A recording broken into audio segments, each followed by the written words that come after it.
don't need to loop that now, do we? Well, actually, we might. Hello, folks. Welcome to Earworms. If this is your first time, we'll be gentle. Tonight, we have a special night with inevitably, it will be a bit of a surprise.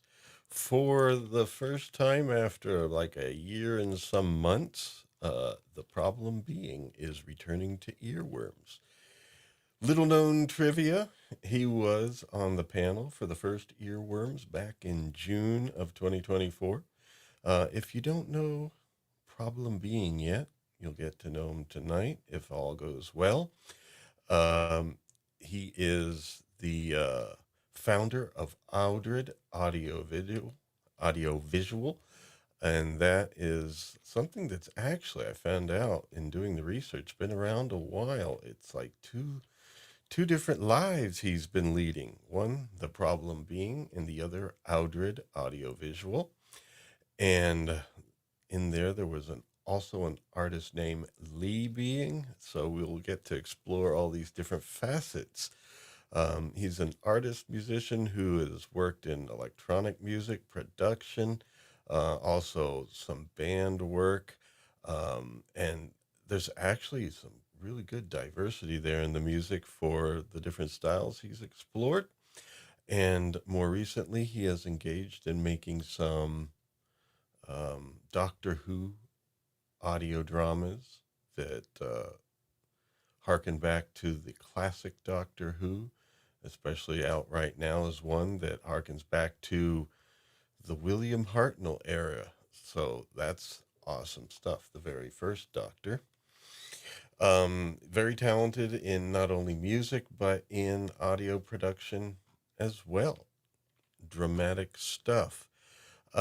If it sounds like I'm dragging out this monologue, well, it is. I am dragging out the monologue a little bit because our problem being is not here as of yet. We've had several emails back and forth this week, so I know he is aware that tonight we're doing this. So I am going to have to do a little bit of legwork here to make sure to test out his link and stuff to make sure that's working. I've just sent an email and hopefully we can get some response here. You know, when things are live, that's the way it is. Someone's late, you don't know what to do about it. So we're going to take a little bit of time, but first of all, just so it's not me monologuing, I'm going to bring on the good lady wife who is from Psyche Electroacoustic Opera Company. And here we go.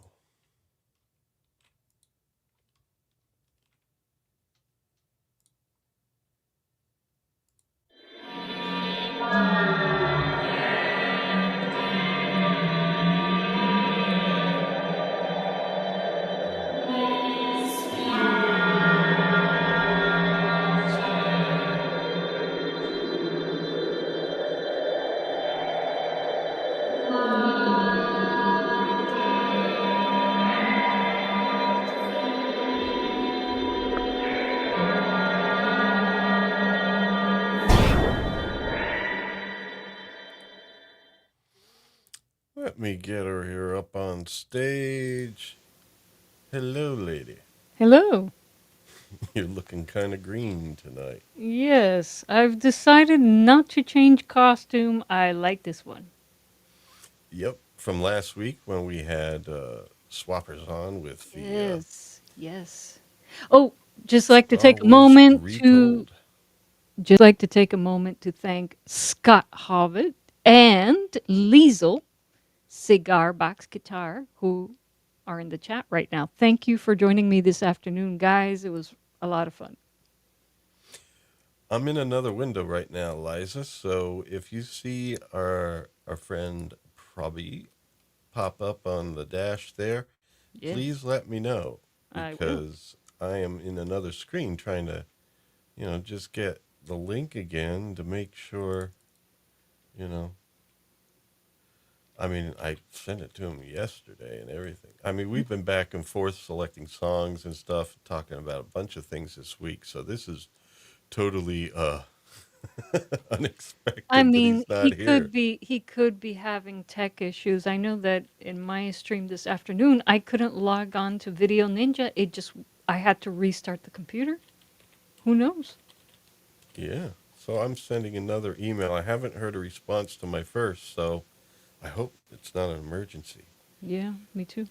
Is your link working? We're live. Yep.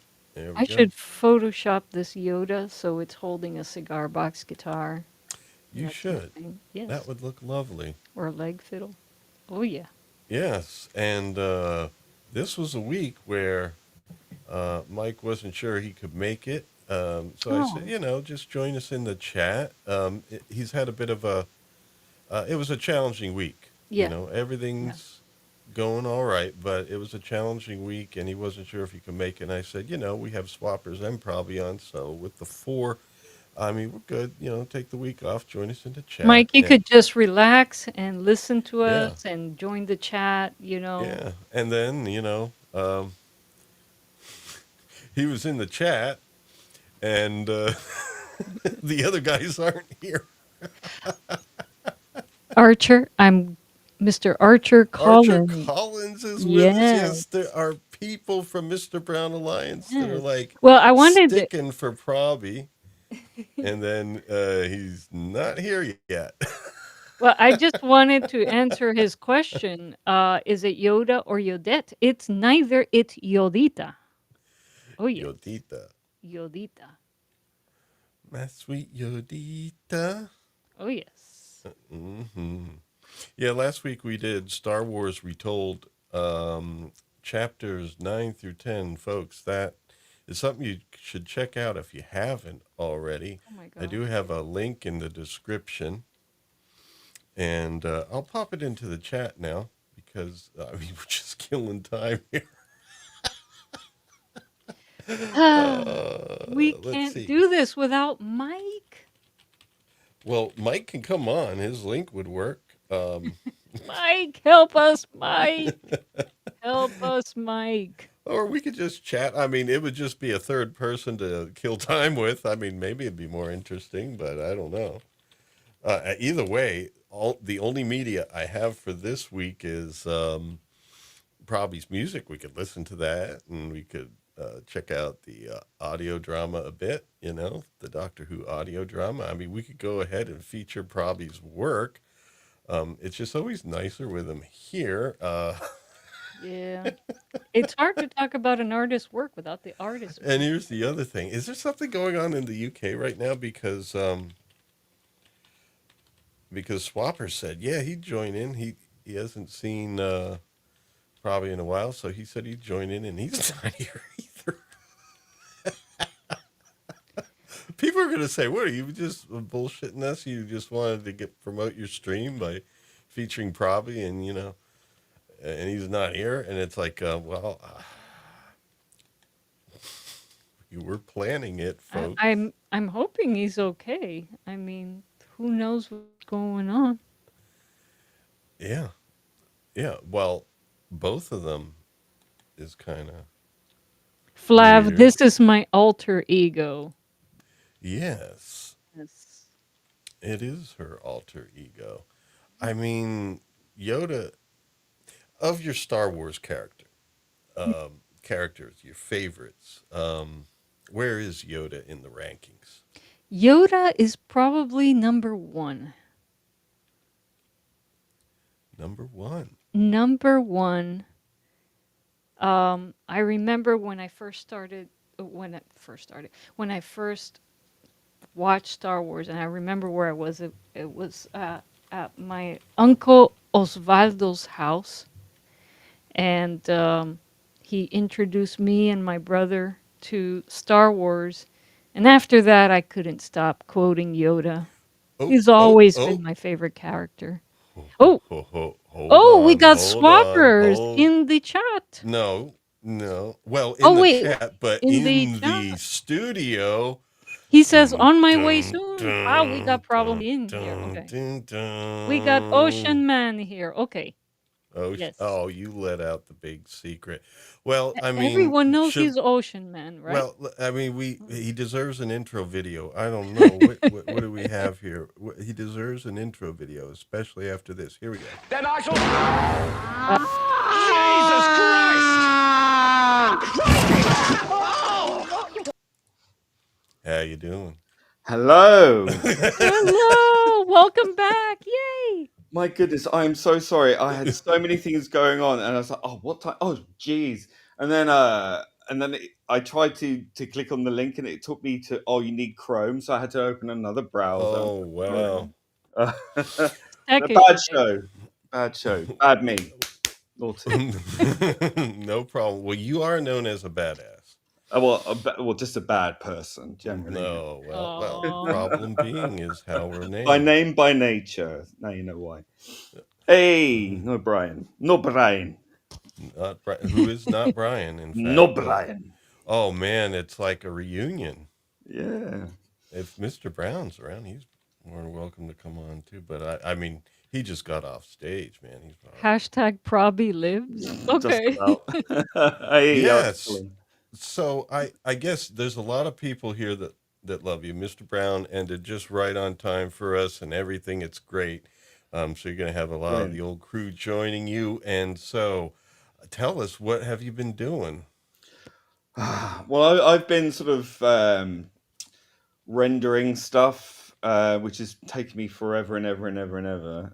So it's a commission piece of stuff that I'm doing. So it's like 3D animated stuff, even though I'm not expert in any way in actually animating things, but I get away with it, you know.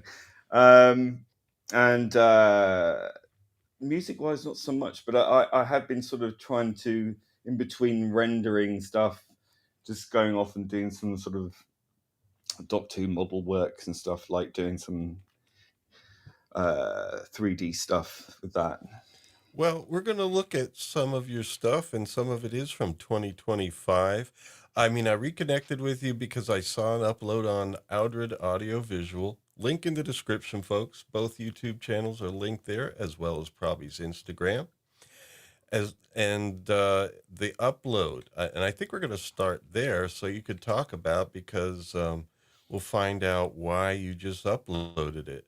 Okay. And what we're going to do is switch over here to video view mode. And I'm going to load up the video. But I tell you, while I'm loading it, I got to mention, you were on the first earworms ever. Way.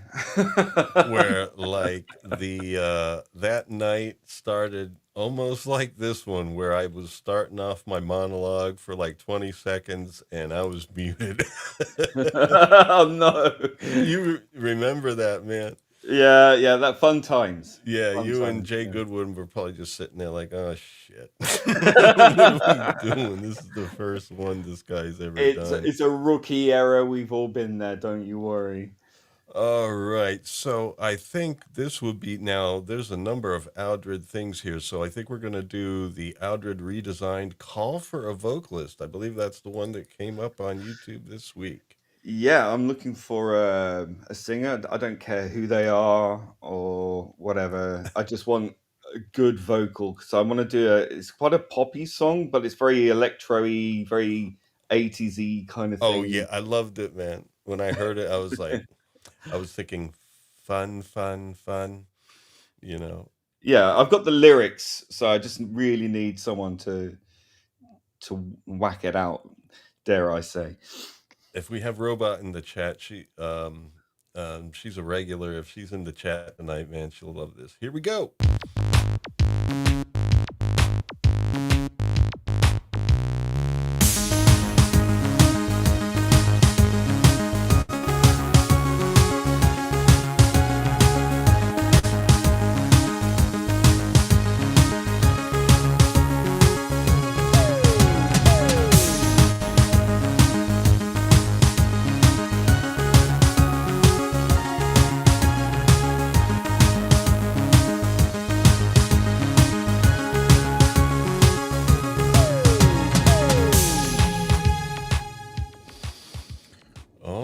right. So if there's a pitch to be made here as far as acquiring a vocalist to sing on this track, go ahead and do it. Yeah, please. Yeah, I'm looking for someone who can really put across quite a. It's called Redesigned, and it's kind of got all this kind of. It's very sort of gold frappy. Um, who else can I think of? Gold frap. Well, it's very gold frapping. I know I wrote this quite a while ago, but it's resurfaced in my old hard drive. I thought, oh, that's quite good. I should do something with that. So Yeah, I mean it's got these vintage sounds from that time period. And I would say it's a little bit got echoes of craft work, except it's not as stiff. You have a yeah, bit of a swing to it. it has a bit of a swing to it. I do like a little bit of a swing. I have to be honest. Yeah, it's kind of, and it's gonna got that kind of what do you call it? Oh, what was that song? Do do do. Knock on wood. Oh, okay. Yeah. Oh man, I was thinking, when I was listening to it, I was wondering, did he set the rhythm to be swung, or did you just not quantize and just, laid out the rhythm yourself and said, I'm not going to lie to that? I wanted to do quite a swing beat to it. Because I've always liked that kind of thing, like from Adam and the Ants was my, Mm-hmm. first foray into idolizing a musician and, being into music and things. So it really started. The first 3 albums I bought with my own pocket money in 1980 was ABBA, Super Trooper, Adam and the Ants, Kings of the Wild Frontier, and Pink Floyd, The Wall. Mm. So those were those were my 3 first albums that I bought with my own money, and Wow. that was quite a journey, especially Yeah, with The and all Wall. different. Yeah, yeah. I Very mean, well, different, and that's where I am. That I'm very eclectic in my taste. So oh yeah, and it rings true in the music, folks. I mean, we're going to be hearing more music tonight than usual, and it's because there's a lot of great music there, and you have some covers that'll be coming up later, like the Rolling Stones and ABBA. I was like, wow. yeah, I mean those were kind of the Rolling Stones cover I did in one take. I just decided that I wanted to do that. I was like, I want to do a cover. I just felt like I hadn't done one for a while. Originally, I did a cover of Janet Jackson's "What Have You Done for Me Lately," which is Uh-huh. on my Problem Being account. But I just really loved that particular Rolling Stones song, and I just did the music, and then I just recorded all the vocals in one take, and then sort of layered up some vocals at the back Yes. to kind Yes. of. It sounds awesome. Now, we're going to see tonight, we're going to see how much we can do some of these songs. I mean, they're all Probby's work. And definitely, if there's anything that's going through a distributor or something like CD Baby or DistroKid and the monetization goes to you, I'm fine with that because it's your stuff we're featuring. Yes. But we got to be careful. I mean, the covers, they sound so transformative and stuff that it's like that they're more than just covers. I hope so. If you get into Yeah. trouble, you speak to my lawyer. Yeah. All right. Well, this will be the first one that it's actually a remix. Marissa Nadler's "Where Do I Go?" Yeah, it's a song originally made by an American singer called Happy Rhodes. Mm-hmm. She's got a very, very good vocal range, and I don't know if people know her. She's kind of like an American Kate Bush meets David Bowie. Yeah. She's Wow. got this fantastic voice, but this cover took that Well, song when and you made say something. cover, it has nothing to do with cover the music, not the Yeah, image you see on screen. Now you probably are wondering what the hell's going on. This is something we do on Earworms. We overutilize a lot of bad AI. And this is what I got when I asked for a picture of Marissa Nadler. And oh right. I don't know if well, first of all, you get two. Two of them. You always get multiples because this is free, like Stable Diffusion that you can download, the software. So it's bad, but you know what? People love it. People Oh The no. the song, because Marissa Nadler's cover of Happy Roads, that's the cover of Happy Roads song. So Mhm. it's nice for sort of an unknown artist to cover another kind of not so known artist, and I think should be known because I think they're both fantastic. Now the original track, all I had was the song that I took from online because I couldn't find it anywhere, and it's just her voice, a guitar, and someone playing a bass. And that was all there was to. So there's plenty of scope. Now it was all sort of very loose form.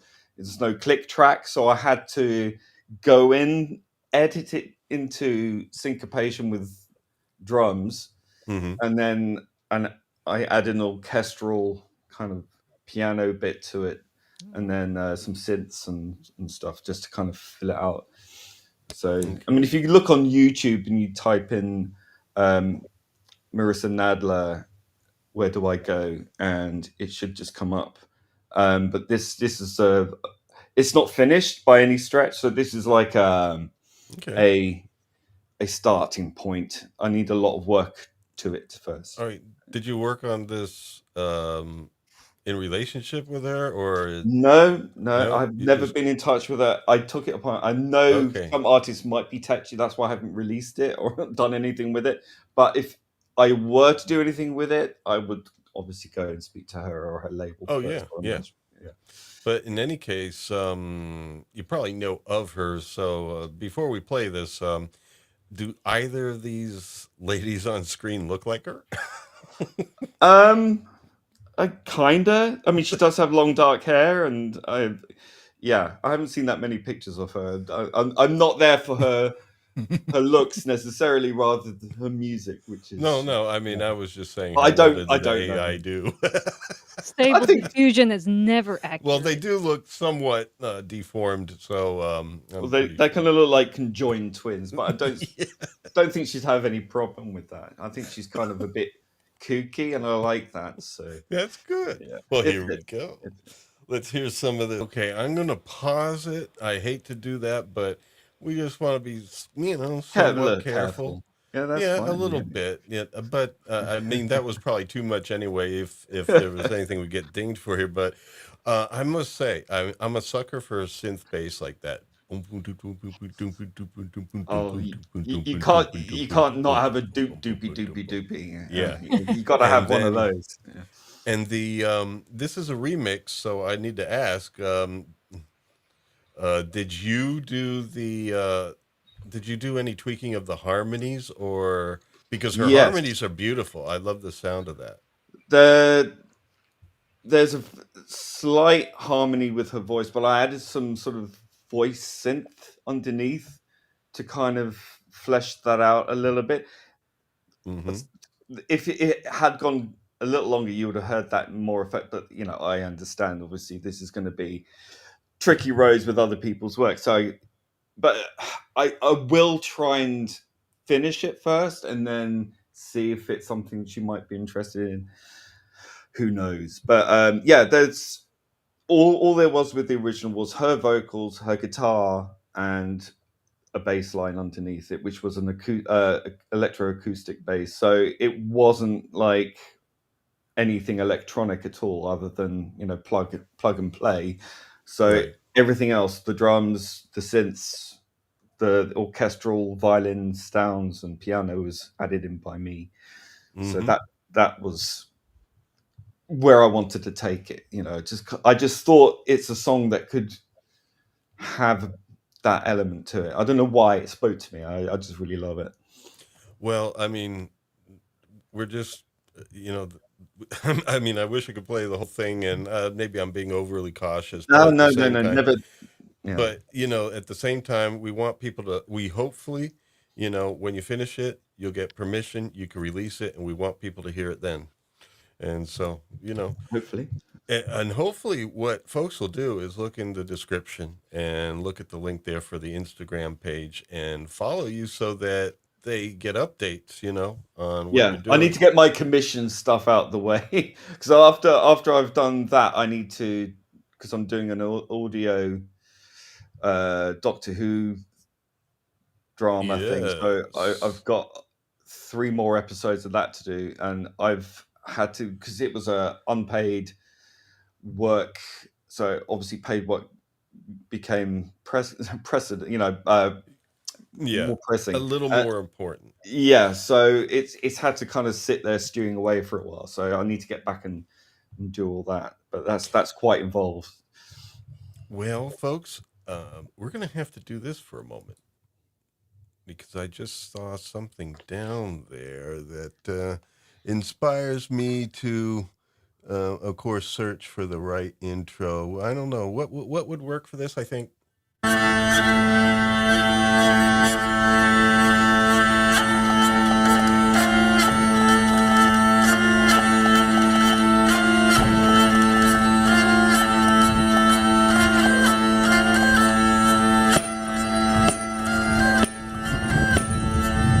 All right, there we go. That was footage.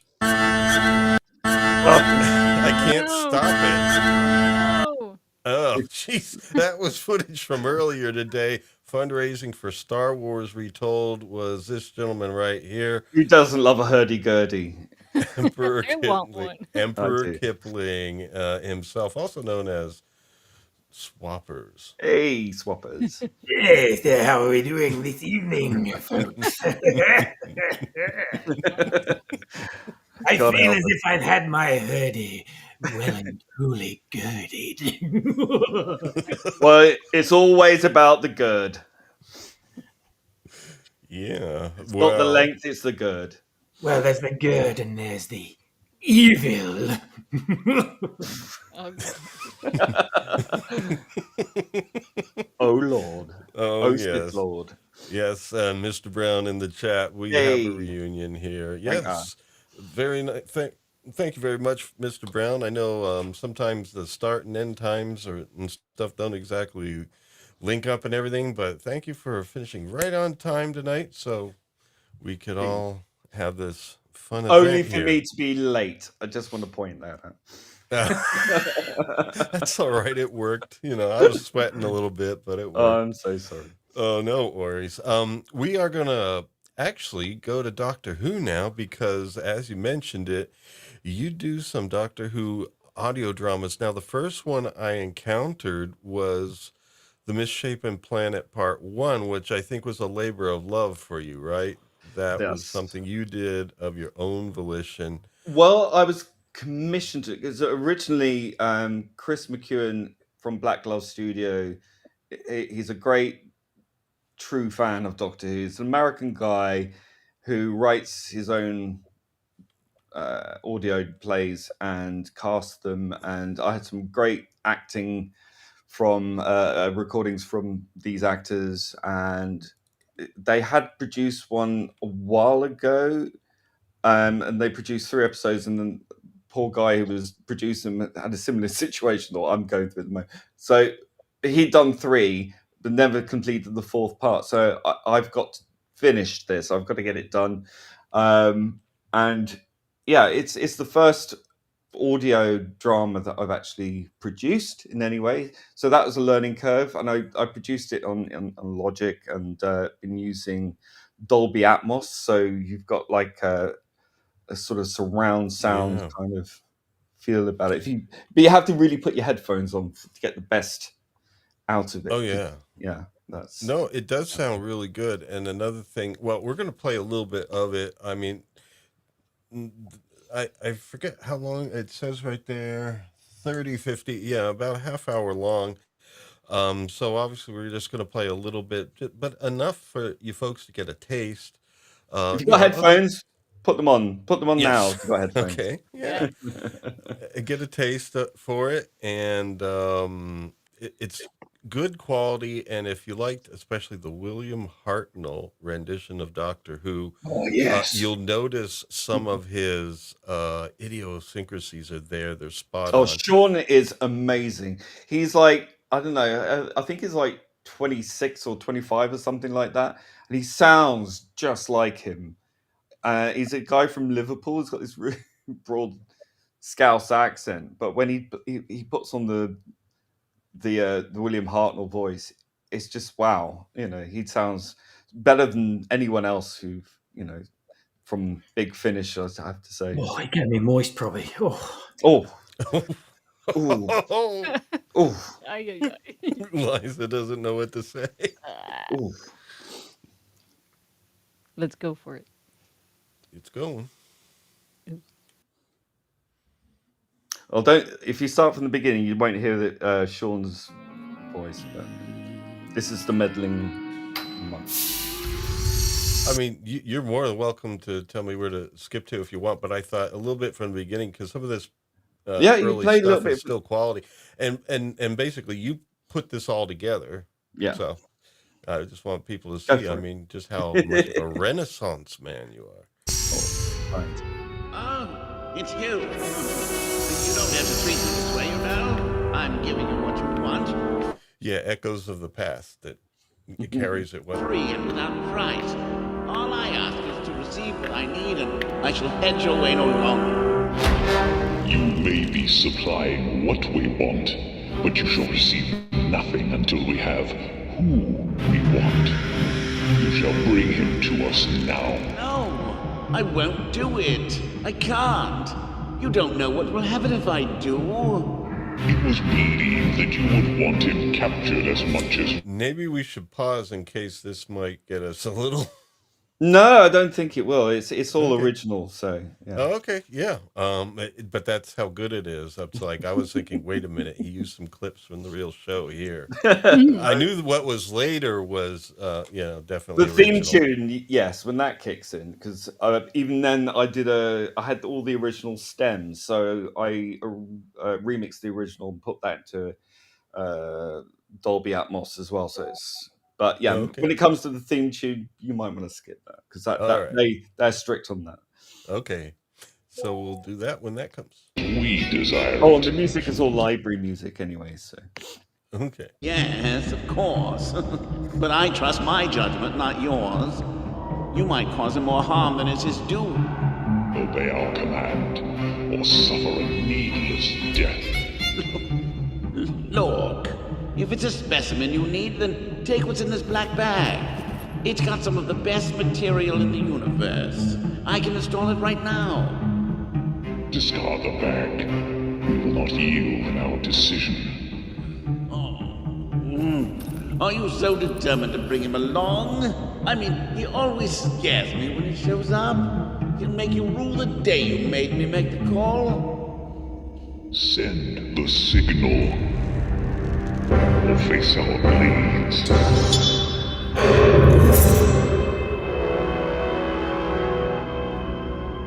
And then the theme tune comes in, so you might want to. Okay. Whoa. Nope. All right. But if you go along somewhere after then you'll hear. All right. Yeah, and like you did all the spatial relationships and everything because when they're in. Even when the doctor is walking with his cane, I Yes. put in the extra sound of the cane, and I try to work out how many steps, where he is from left and right, up or down. Nice. Oh, So Yes. Now, you and want to talk about footsteps? The footsteps for Snoke in the audio drama from Star Wars Retold, Praxima the Pathfinders by Swappers. There you go. See, you guys, you're working in similar areas, man. I don't know. How far up? Awesome. All right, here we go. Let's hear this.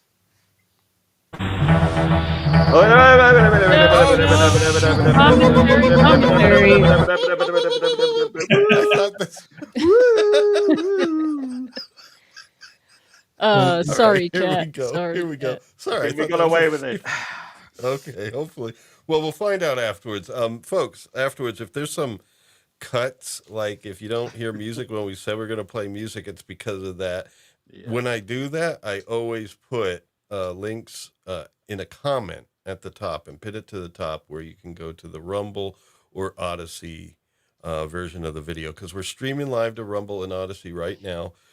Usually, there's no one there to catch a fly because they all come to YouTube where the chat is. But later, that's where you can get unedited or uncensored Nice. earworms. So here we go.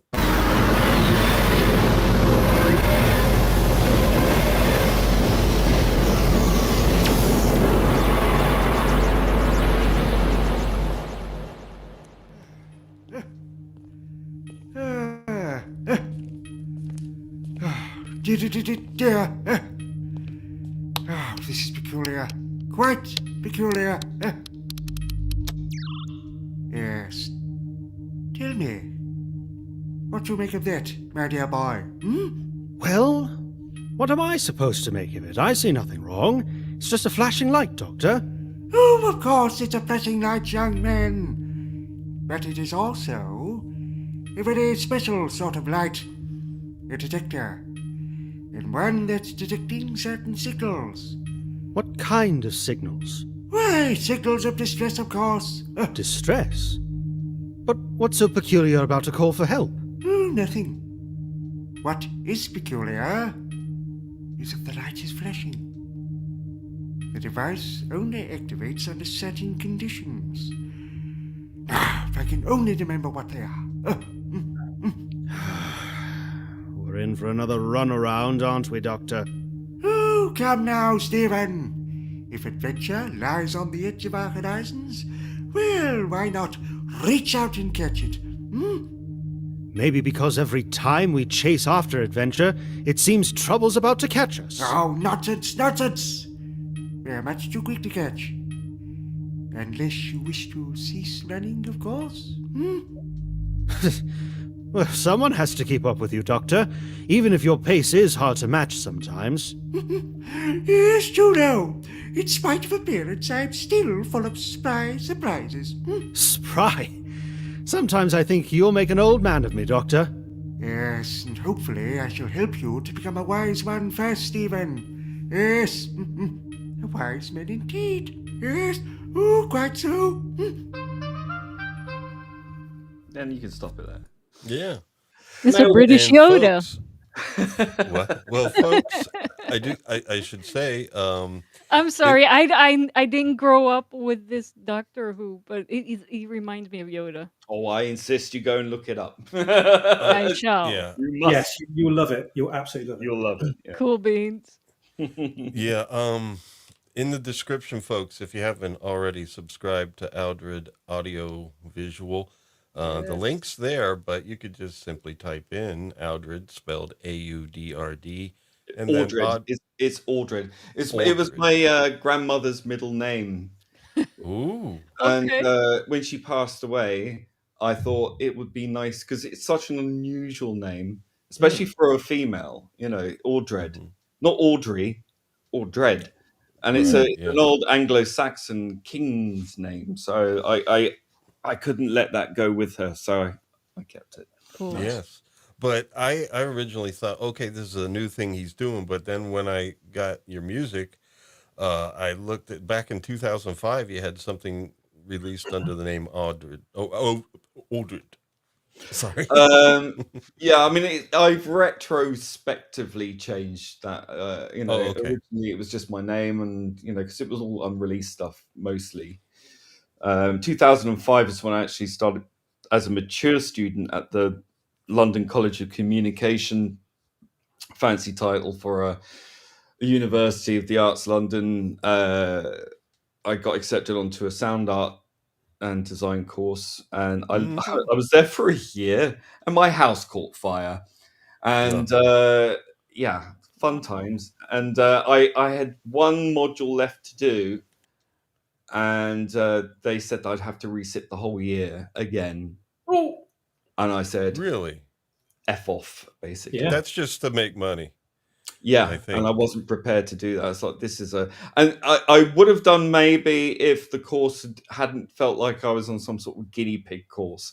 It was so disorganized. So many times you just turn up, and then your lecturer, professor, whatever, wouldn't even bother to turn up. Ay. Yeah, and this was like a premier university course. Okay. Ah. I was not best pleased, and yeah. So Well, fun time. in any case, just so people understand, like, what is it? Can you define some of the artist names here? So we have Problem Being, we have Audred, and then we'll see later there's some things you released under Lee Being. So at least for now, Audred and now that I keep thinking about it, I can't say it right to save my life. But anyway, Audred We'll sing and audio and dread. Audred. Yeah, there we go. Okay. And then Problem Being. So which aspects of your life or your artistic endeavors do these work? Well, Problem Being came out as because I like plays and words and stuff like that. It's got like 3 separate meanings, and that became sort of a performance name that I used when I used to perform in nightclubs. And then I garnered a band, and then I added the to it. So like the definite artist, the Problem Being. So we released a single called Electro Is Dead, and we did a video. That didn't really go anywhere. Yeah, it was all like really bad timing for a lot of it, and a lot of internal band politics as usual. So yeah, egos as well. Ooh. Well, I'm gonna load Primarily mine, admittedly, but Aw, I doubt that. You're so funny, Phil. I guess we could say the band was crushed. Crushed. It's the little touches that make a future solid enough to be destroyed.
Wow, 2001 is what 2001. That was the very first song I ever made.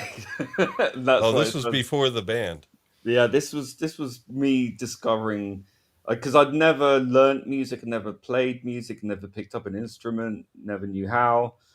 Picked up a £10 piece of music software and a CD-ROM on my PC, and off I went. And Awesome. that is really awfully mixed, as you can tell. It actually sounds better when it's not streamed. If you listen to it in its original source, it sounds slightly less muddy than that anyway.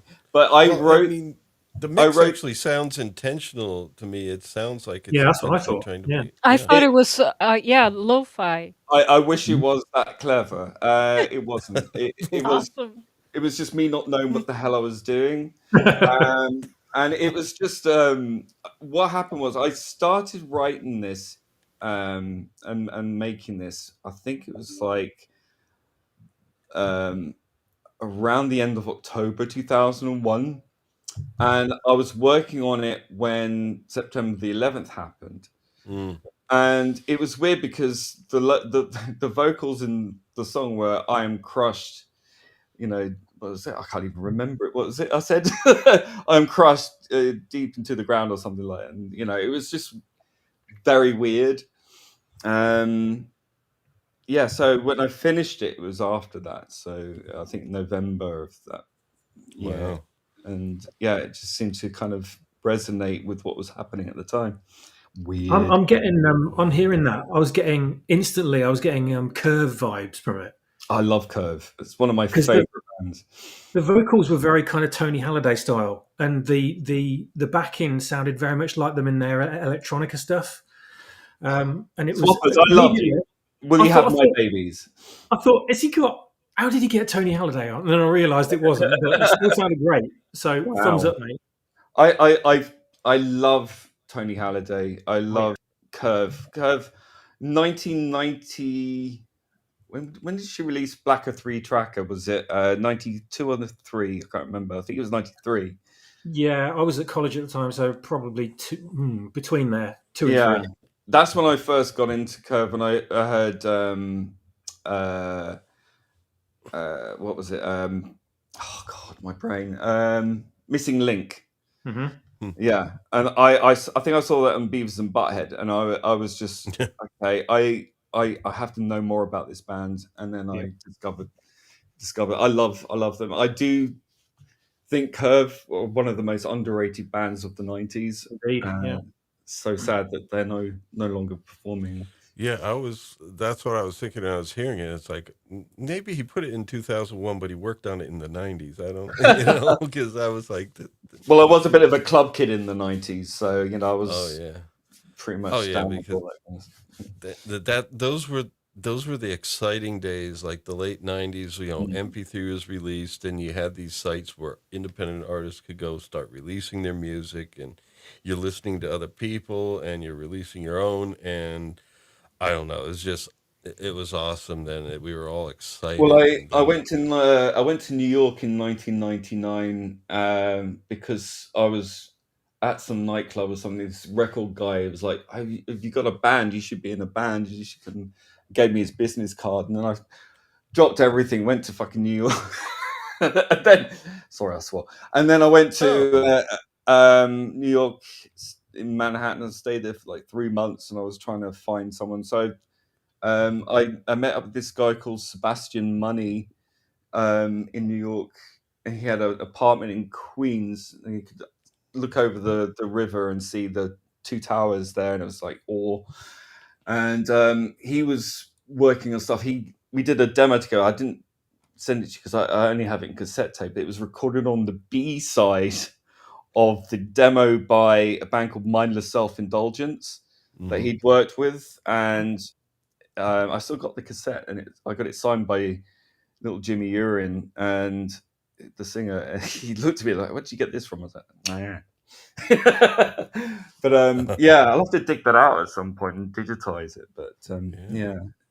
But it didn't. It amounted to nothing because by the time I managed to find all this stuff, it was time to come home because my visa-free period was over. Okay. Yeah, sad. Wow. Well, this next one, I went, since we're talking about early days, let's go to 2005. And now the imagery, once again, is just bad AI distortions of human life. But this is a piece that's featuring Nadeng Nominand or something like that. Nadej Nomion, yeah. Yeah, Nadej Nomion. And is that female or male? It's female, but she doesn't look like this, huh? No. No.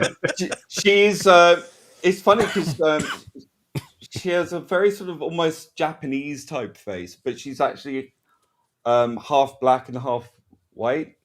But she's from France, and she has the most amazing English accent. She's a mother now. I've kind of lost contact with her. I'd like to contact her again, actually, because she's one of the funniest people I ever knew. We always hung out and had so many laughs. And I didn't know she could sing, and I didn't know I could make music, and so we just kind of did a weird track together. Well, I did the track, and then she sang on it. She came because I was living in Camden Town at that time, and she came to visit me, and I recorded her vocal on one of those shitty, those shitty PC mics, the little thing on the stick. Oh, wow. Yeah. I remember. That's all I had. Gosh, Yeah, wow. everything was beige. Damn. The Everything first was beige. Oh digital yeah, I blank. remember. Yeah, I remember those. Oh man. Well, let's hear it because Sorry, I I can't mean, concentrate. hearing all this, it's like, damn.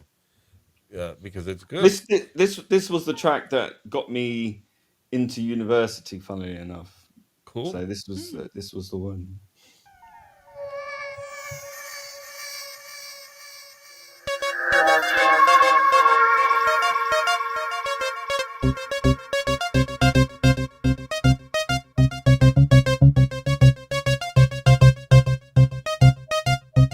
Hmm. So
crisp.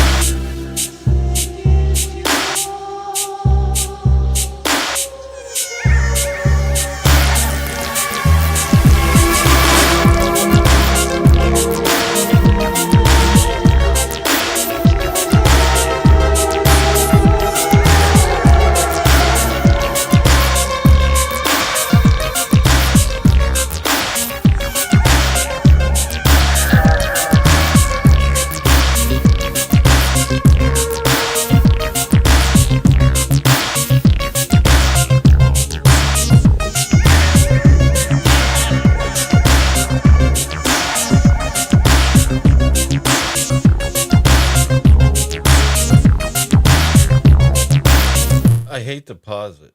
I'm in No, there. don't be silly. Oh my god, that's But beautiful. That's the beautiful, folks. If you're not listening on headphones or good speakers, I mean, it would carry well on good speakers, you know. the But I if had you're listening on your cell phone, it's not doing it justice, folks. I had to also own up as well that there's kind of whiny scream voices there that they were actually Lisa Gerard from Dead Can Dance just Oh, pitched up and twisted around. So oh yeah, a little bit wow. of that in there as well. But that's completely unrecognizable. So you Yeah, should be yeah, yeah, that works. But oh wow. I mean, yeah, definitely it's not out front vocals, so it's still fine that it's on microphone, but it's beautiful, you know. I'm finding my feet with production a lot better at this point. Oh yeah, it's so crisp. So Like there's the a lot of stuff that happened in between 2001 and 2005, and I just kept working and I was very prolific. I didn't always complete everything, but I was just still learning and still learning. And oh my god, I've got hard drives just filled with like all these loops and things that I've not used, but I can all sort of use them later on. It's sort of there as a library. Mhm. I sort of I can use that for this and stuff like that. Yeah. So this was Oh one wow. that I was quite pleased with at the time. Yeah, definitely. Man. Liza, you've been quiet. She can't get a word I'm in. just distracted by this stable diffusion image. Can we switch off of it, Okay. please? Well, yeah, we're just gonna It's get such another. good. Trying to enjoy this music, and it's like, no, Well, close your eyes. no. It's time to start using Gemini or ChatGPT. Hey, Ian. Yes.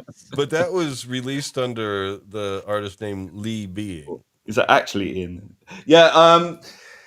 Yeah, because I was. I don't know. There was something about being. Again, it's like the different intentions or meanings between in the English language for certain words, and I like that. It's like being a being, a human being, or being somewhere, or being something, or well, no, it's abstract, but it kind of has a sort of meaning to it. And problem being sprung Yes. from that, So Yeah, it would be like someone named Lee is being.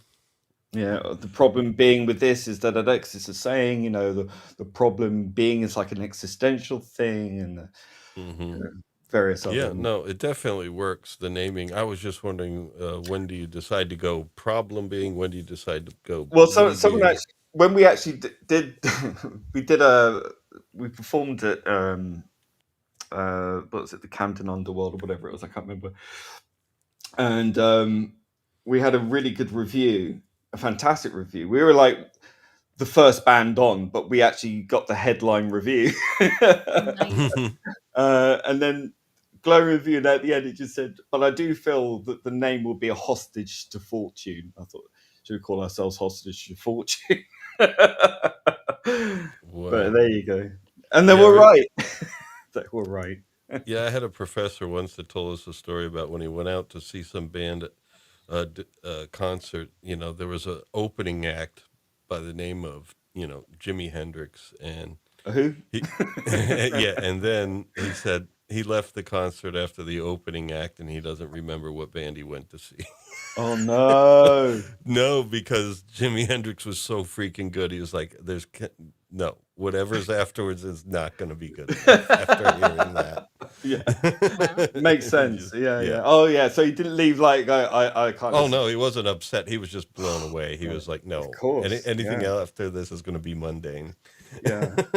So where did I get the name from? I don't know. It's one of those things that just pops into your head. I think someone said the problem being with this, that, the other. I was like, oh yeah. I don't Yeah, know. no, That's it. it works. I was just asking, when you decide to use one or the other. I guess maybe when you had a band and you started calling it the problem being, maybe your solo stuff you wanted to be Lee being, or I don't know. Yeah, I think. Well, I did. There was. I went to see a band that I like called Coil, who are quite a big industrial British band, and after I saw them in Hackney at the Ocean, it was their second to last gig, and then he died. He fell and killed. Died. And there was some. I can't remember how I saw it, but there was an ad somewhere that they were doing a tribute album to Coil and just asking people to send in tracks, and I missed the deadline. And it was called Full Cold Moon, and I had done this track after he'd passed, and I sort of channeled Coil, if you like. I channeled him, John Balance, and then they wrote back after I sent them an email, and they said they were going to add another disc or another sort of segment, an additional part to the album, and they included it, and it was either the penultimate or the last song on the album, and it was only released twice, on the full moon once, and then on the anniversary of his death a year later, a second time on the full moon near his death, and that was it. You can't get it anywhere anymore, anywhere. Wow. And I kind of like that. It's got very ephemeral, but I'm sure that'll. I don't know if that was going to turn up later or not. But that I had to come up with a name. Then I think that's where I came up with problem being, because that's the name I used. Well, yeah, I guess it won't come up later because I think we're past that point? That would have been like probably 2001, right? No, that was Or later you? than that. Oh, Yeah. okay. You named things back, I guess. Yeah.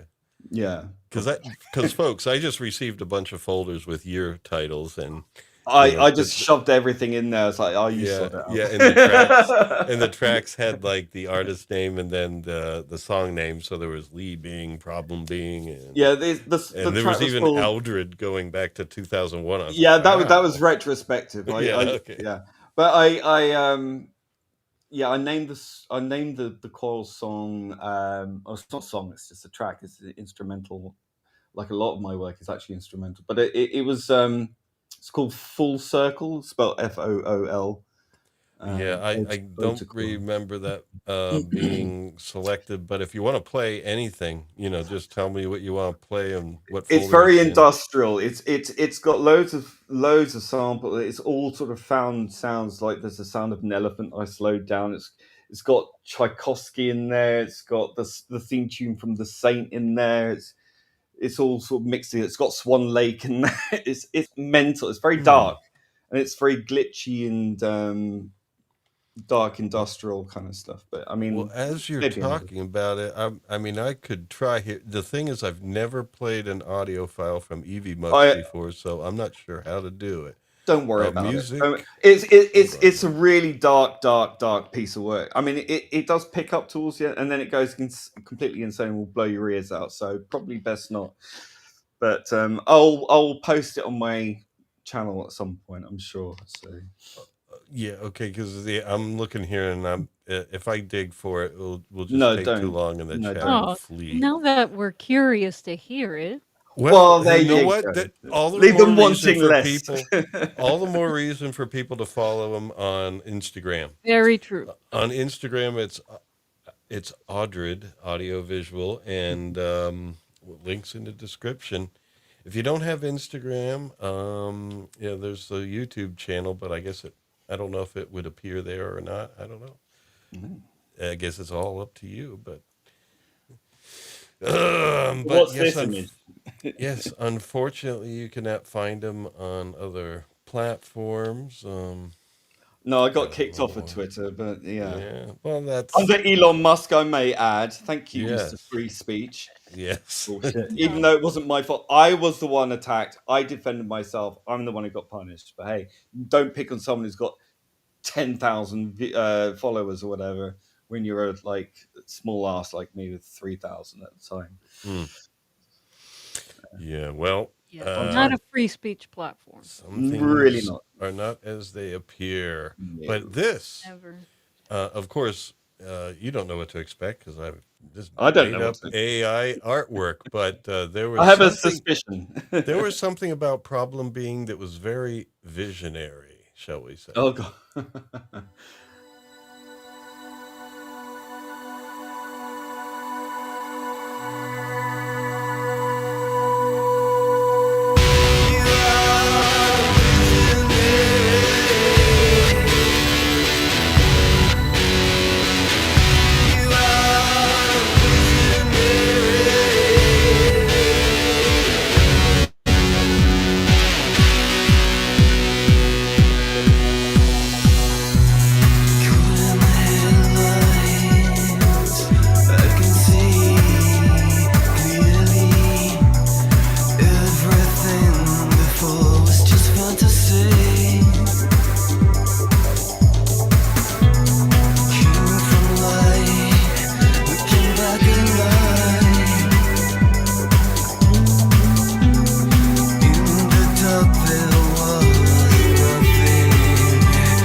I had to include the little guitar solo there.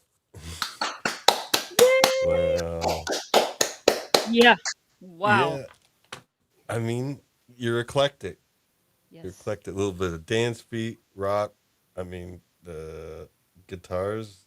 That's the Oh, best fusion of those things I've ever heard. you Wow. got to put the guitar solo in because my late guitarist, my late friend who did the guitar on this, I thought he did Okay. it sounded No, just I'll the let it guitar go. solo. I'll let it go. Well, I did a little bit there, but I guess that was a mini solo. Here we go.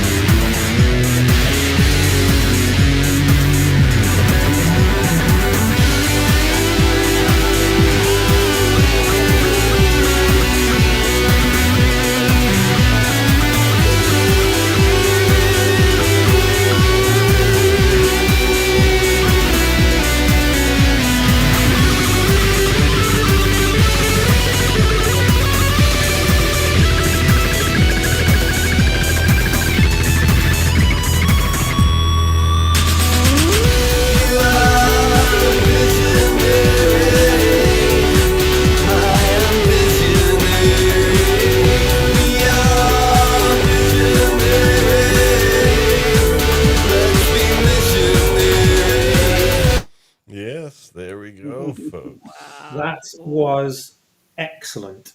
Absolutely excellent. I was sitting here just grooving away. That was just awesome. I loved it. Loved T it. T was thank you. No, T was very instrumental in co-writing this song. Very much one of the mainstays of the band, and part of the politics was two of my band members didn't want him in the band, and it was a nightmare. And Mm. we had done this, and they thought were complaining it was too commercial, and I What? was it, I was not I was in a really difficult position. But T unfortunately passed away Oh, quite recently. Mm. gosh. Yeah, a long story. But the song was actually about a near-death experience that I actually had, and Oh, wow. that's where it came from. You know, so it's all kind of semi-autobiographical in that respect. That's it. But yeah. Wow. T's guitar, I miss it. I miss him. Mm. Wow. Man. Well, the music's still there. I mean, I should have asked just also for people who are interested. I know there is a YouTube channel that is at Problem Being is the username. I have the link in the description. Thank you. Does that have all the music released under Problem Being is there, or just some of Um, it, or? it's got this one. It's got Electro is Dead. It's got some live stuff. It's got another song which pretentiously was called Idiosyncratic Iconic Disco Idiot. um, I think there's a uh, electronic tribute to Jeff Buckley as well, which is on there. Okay, well, folks, follow the links. There's nothing more to be said, I guess.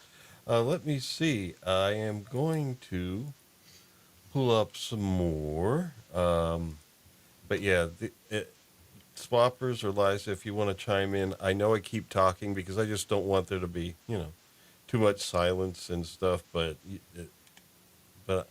just jump in if you ever want to. Just jump in, take the take the throne. Let's see here. That was Visionary, and we have here. Okay, here's a cover tune.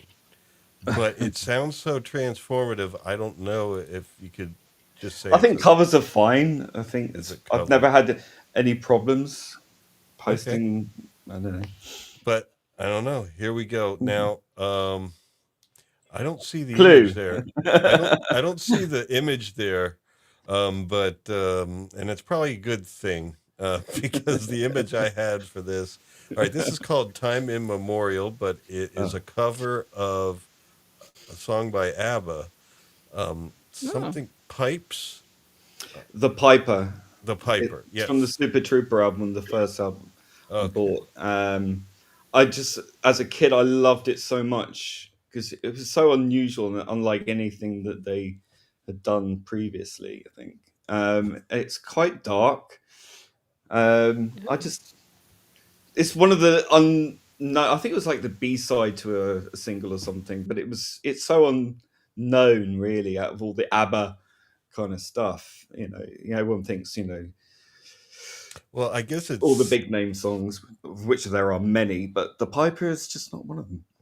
well, I guess what happened here is like Evie Mux or whatever rejected the image I had because Good. when I asked for a Excellent. picture of ABBA, I got like 16 people that all looked like a mixture of the genetic code of the members. Oh, And they were lovely. all Yeah, just yeah. well.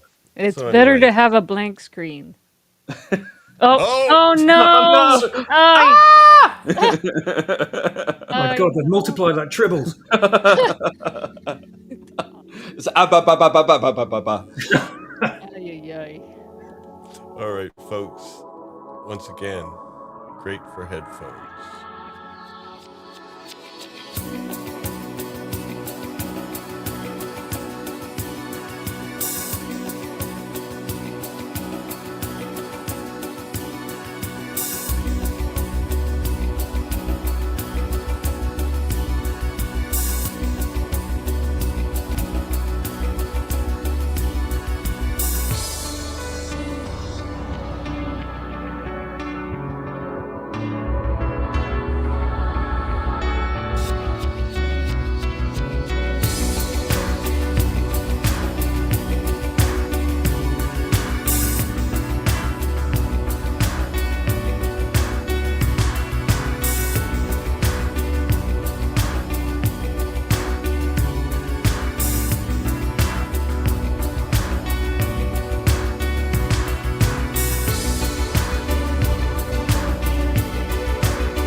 Wow.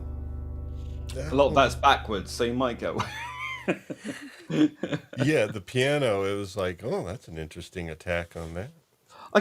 I use a kind of a the real sort of plinky plonky type piano for this because they're quite, they use a lot of those kind of oldie sort of sounding pianos, don't they? Yeah, Do they and call them? I like how it's unpredictable but works, and then like it totally took me when the synth bass came in, and it wasn't like a standard synth bass sound. It had echoes of like I call it the worm from dubstep in a bit. It's Like, very yeah, slippery. bastard. Sorry, Brown. What did Brown say? He's buggering off. He's had enough. Oh, good night, Mr. Brown. Hey, we got a super chat from Scott Hovitt. What a Sweet. great Hobbit. Well, sound. Agreed. Thank you. Yeah. Yeah, yes. it was a half-formed idea, and I never took it any further than that. But it's one of those I might revisit at some point. And, Abra a Well, bit thank you, funny Scott. like that. So Thank you, Scott. Scott's our weekly chief mod, Yes. hey, basically. a loyal follower. Yes, Yes. and I Fashion. don't know why, but we love him. Yeah, I don't know why either. Yeah, especially with what you see on screen there. Uh, He's seen more distortions of human life than yes. anybody. Poor sod. Yeah. Almost as much as me. Now let's see here. We're still moving forward. Now this is um I'm trying to I don't know if this is my typo or something, but I've selected it for a reason, I believe. It's Audred Nerve. Oh, nerve ending. I see. Yeah, Nerve I have a ending. typo. I dropped a space. I was like, oh, is that a different flavor of Audred? It's called Audred Nerve. But no, here we go, folks. Nerve ending. Now, is this when you started Audred, or is this No, just something no. you went back and renamed? I didn't start Audred until 2018 after my Okay. grandmother passed. But Hmm. no, this was just me. I mean, I did visit Mexico in 2010 and took some of my stuff with me, and I had a friend over there who was a singer. And he liked my music, and I was over there for some sort of some fashion related thing, and he just wanted to record his vocals on my stuff, and like, he's a fantastic voice when he could sing in tune. Yeah. Okay. So I was kind of Okay. like, Kind of okay, like Anthony Kiedis. yeah. But the thing is, he had a really great voice. Like when it was edited and worked, and rehearsed, it was fantastic. But I don't know, it was strange. He just couldn't seem to click. But I did sample his voice a little tiny bit in this one. It's quite. He did a whole thing over the top of it once, and I was like, "Oh, I'll just take that Oh bit." yeah, I had a vocalist like that where I basically chopped out most of their stuff. I do Yeah, about like 5 takes, and I just chop out most of the stuff. And then sometimes I was like, I don't have enough. yeah.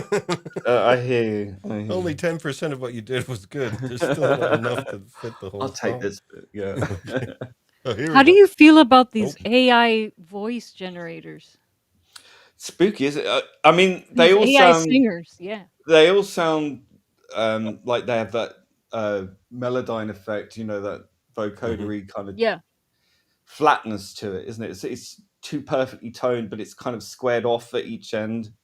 Um, it's interesting. I was listening to someone had done I think it was an original song, and they used no, it wasn't an original song. What was it? It was a Freddie Mercury singing a song using his voice, but Yeah. it sounded so good. Hmm. So I think it's getting better. I think it's kind of, in a way, it's kind of good. Like I look when it comes to music technology and things like that, I do understand why people, especially in video and music, all sorts of art, and are scared about AI. But I just see it as another tool. hmm Um, and sometimes you just need a vocalist. You're in your bedroom studio or whatever, and you need a vocalist. I don't see any problem with that. I think it will improve. You don't have to pay anybody. I know that's a whole bunch of people at work, but hey, they're singers. Go and sing in a nightclub. Um, and I think live music I is agree with you, by the way. I'm in good. agreement Yeah, here. I think look, it's here. Either you embrace it or you fall by the wayside. And I'm not saying. I think what will happen is once people have gotten over the initial shock of it or the initial excitement over it, it'll become so commonplace, and then people will be hankering for authenticity anyway. They'll go and listen Exactly. to real artists and real singers and real. And I think it will have a renaissance. And I think that might be a good thing because it will re-energize music again and maybe make it a bit more interesting. Right. That's Yeah. how I see it. And I think it'll make artists become more interesting because what you're still getting is something that's based on data sets. It's almost like a a search engine in a way, and so it's going to draw upon the It's most popular plagiarism and on common form. steroids, Yeah.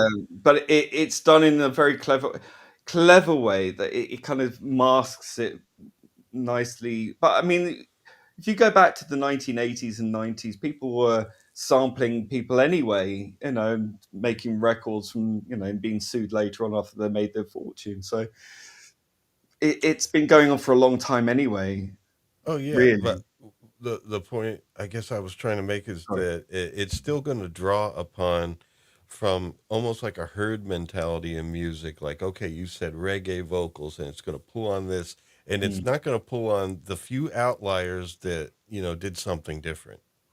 Yes, and I think it's the outliers who are going to be the movers and shakers, Yep. because people will. I think people are already getting a bit okay.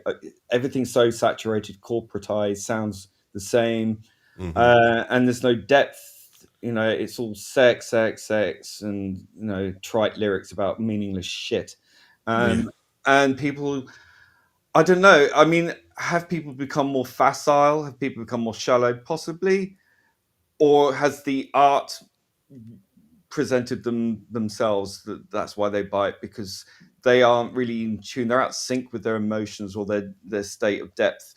People are afraid of depth because if they show that it's a vulnerability, and people can't be vulnerable in an age where everything is forever online, so you can't show vulnerability, otherwise it will be used against you forever and a day. I think people are Good just really point. afraid of their emotions. I think the music tastes reflect that. Well, yeah, that's a valid point. And I think also music is one of those areas where, for a lot of people, I mean, we're thinking from our own perspective. For a lot of people, music is background. It's just something there to set the mood for an event, Mm. They don't really like, just put it on, listen to it, close your eyes, and you're in it, Mm. where it doesn't even need to have lyrics for me. I mean, some of my favorite music is all instrumental, Well, I and love They Can so Dance, and oh she yeah, sings, Lisa Gerrard sings phonetically, yep, I like some world music, Nusrat hmm, Fateh Ali Khan. oh yeah, I love that. I love oh yeah, that Ofra Pakistani, Hazar, yeah, Ofra Hazar is one of my, and she can sing in Hebrew or and I will be transported, and you have to use your imagination, listen to the yeah, voice, what it's telling you. I like Nancy that. Ashram, also, Mm.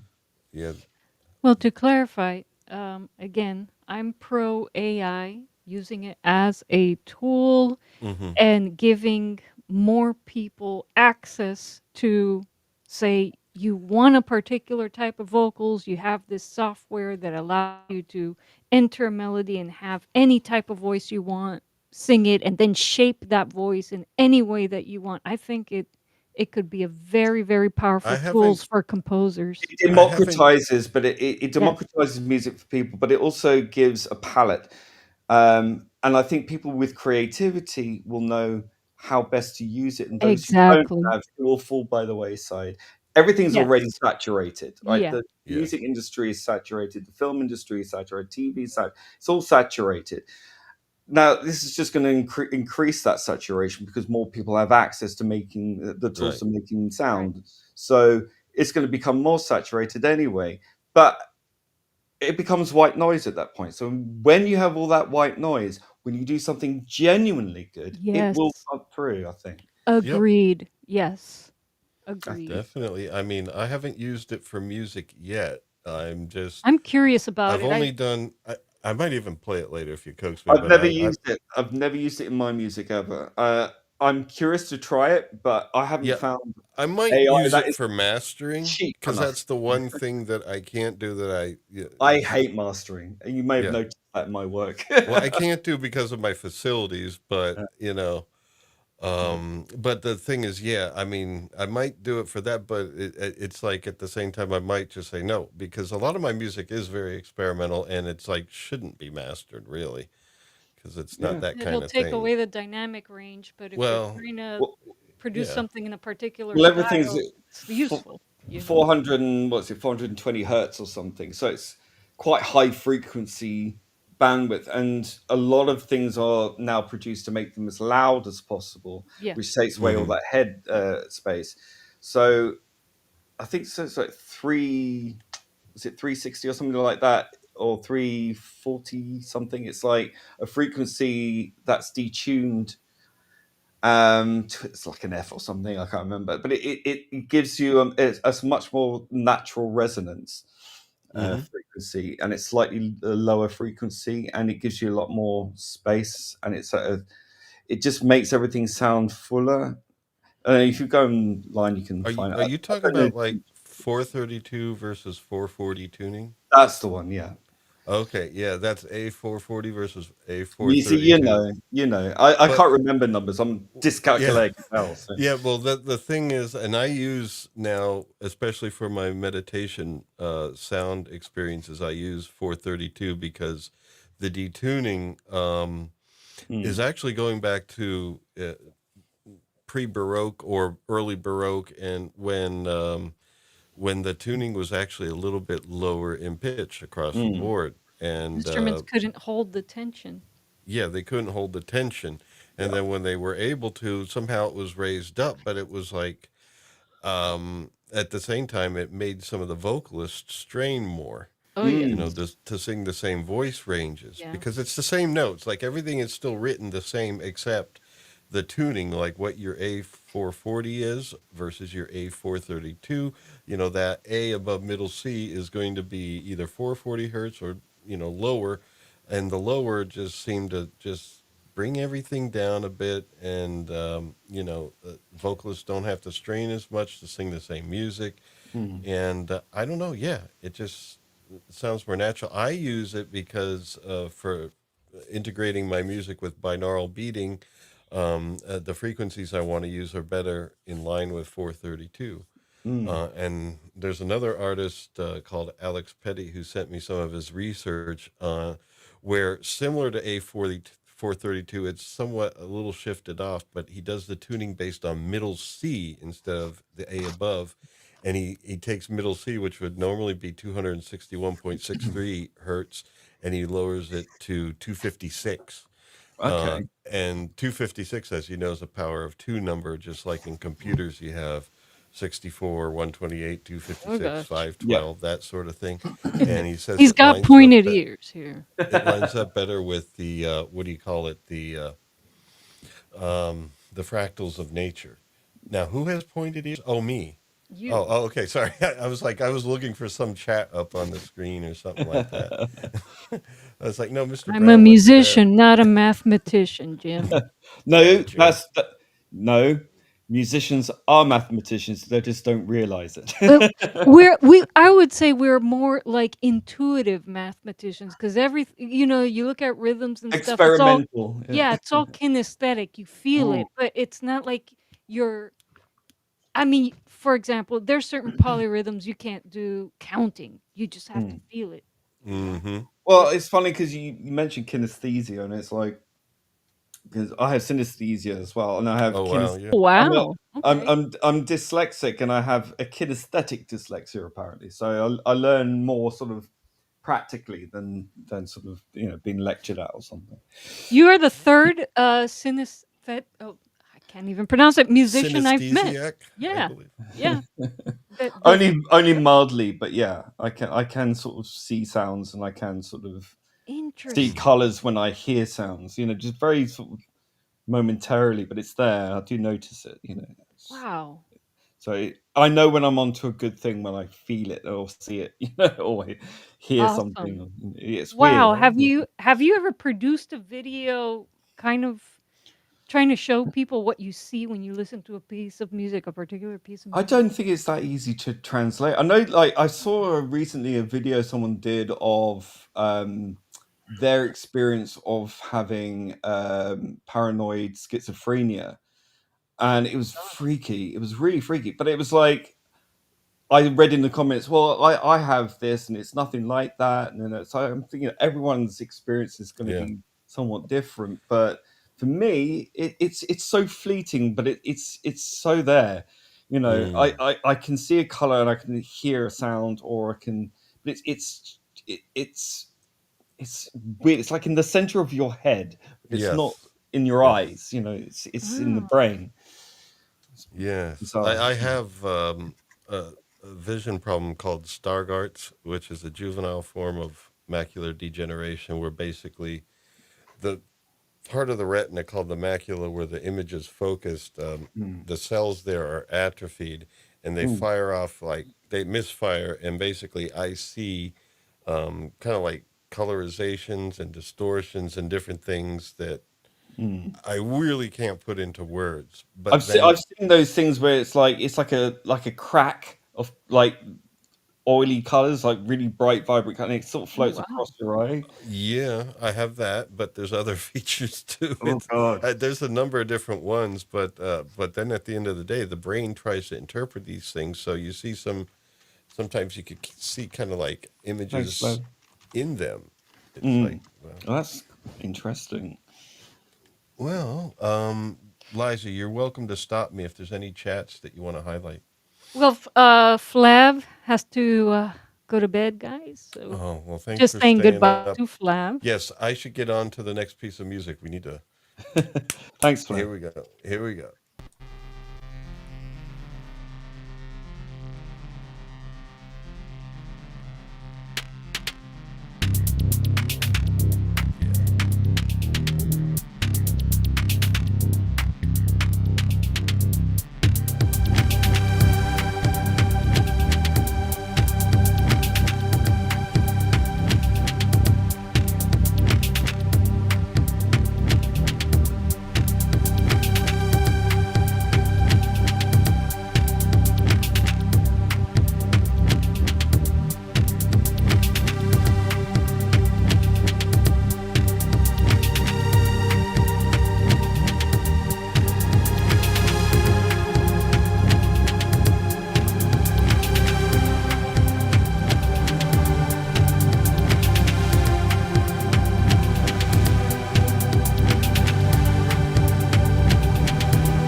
Right. Ooh.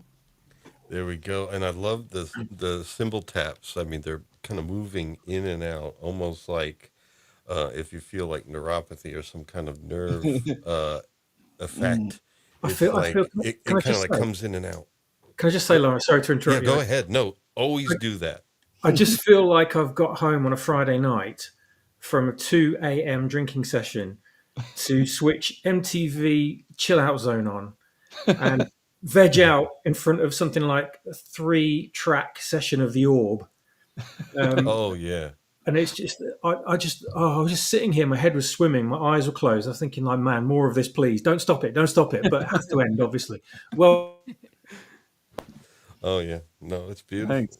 No, it was. Yeah, I don't know. I think at this point I was kind of really kind of wanting to do more interesting stuff. I mean, I had kind of done quite a lot of sort of rocky stuff and pop stuff and all that kind of stuff. And I kind of wanted to get back to doing something darker and syncopated and orchestral at the same time. And obviously was using that sort of Vangelis synthesizer sound. And I love that, and I do tend to use that synth quite a bit. Just love it so much. Yeah, and that was the voice of my friend there from Mexico in the middle bit. Fantastic. Yeah. No, I did like definitely. that vocal clip. Yeah, it was like the chanting. Subtle, and I just let it echo and sort of delay delay upon delay upon delay on that, so it just kept going. Mm-hmm. Yeah, it was like it was alive, and if you feel like nerves and impulses like that, it's just like it seems to be breathing, almost like, well, your body is alive, but I think at this point I was getting things like Rupert Sheldrake and morphic resonance and all this kind oh, of. Rupert Sheldrake, yes. Yeah, I met him. I met him at an Electric Universe conference Mm-hmm. in the UK, and lovely chat. I got all of them to sign the book of Worlds in Collision. So that was quite nice. It's nice to meet people like that, interesting people. Yeah, very thought provoking videos on YouTube. Yeah, absolutely. And that after school now and then uses some of his excerpts Oh, of okay. audio recordings. I like after school. Now we have here the After Nerve ending. The next one I selected, we're going to go back to 2009. This is called, now, this might be an invented word. I don't know, but this is by Lee Being. This is Nocien. No, this is Eric Satie, Oh, the classical Ah, composer, the pianist. so this would be a cover. This is a cover of one of my favorite pieces of classical music, Nocien One. Okay. I don't know how you pronounce it, but that's how I say it. Well, Um, everyone it point. is a made-up word, by the way. He did actually make it up. Yeah, what you hear mostly is hypnotopy, or I don't know. Yeah, that's the one. Yeah, he did that as well. Yeah. Yeah, but this. All right, I didn't catch it, but here we go.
Okay, I'm going to pause it there because otherwise we won't get through them all. So And I yeah, didn't include everything, folks. There's a no, lot that.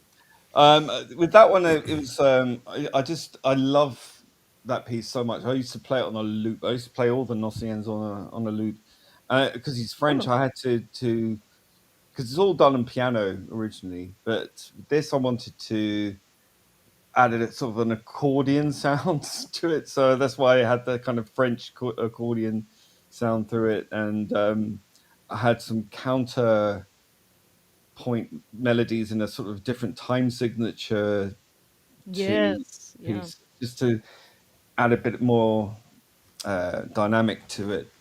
And the drum beat, I never really was that happy with it. I thought it was quite lazy and plodding, but I added some sort of glitching sounds in the back, Yeah. and automated those. But yeah, I had to do it. Yeah. No, it works. It's good to do things like that because it when you love a piece of music, especially classical music, you want to understand it, because I don't have a musical background. I never learnt music. When I was at middle school, we had to learn music by those wooden xylophone things, whatever they're called, with the bonky bonky blonk. And I was no good at that because my left and right coordination was not good, dyspraxic as well. So, couldn't do anything musically. So it was something I had to sort of sit down and really spend 1,000 hours kind of just keep plugging away. And when you listen to something like Satie and you learn the process, the chord structures and things, like the musicality and the time structures and things like that, it's quite helpful, especially when you don't know what the hell you're doing. Right. Well, folks, it's time for another cover. Ooh. What do I we think have? you all recognize this band. No, not through Sable Diffusion, though. Gosh. I think you could still recognize it a little bit. I refuse. Wow. All right. So this would be the song Paint It Black by the Rolling Stones, through, I guess at this point, Problem being, kind of lead being, something being. Yeah, I think I did this after the band had finished. So yeah, this is my sort of, I'm going to do some cover or something. Yeah. Jump scare.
Fun and but it's still good. I mean, it's it must have been fun to do that. Am I alone? I'm here still. Oh, sorry, I was on mute. Okay. Yeah, the towards the end there's a nice sort of gated synth that comes in. It's very subtle in the mix, but let's go a little further then. Hold on.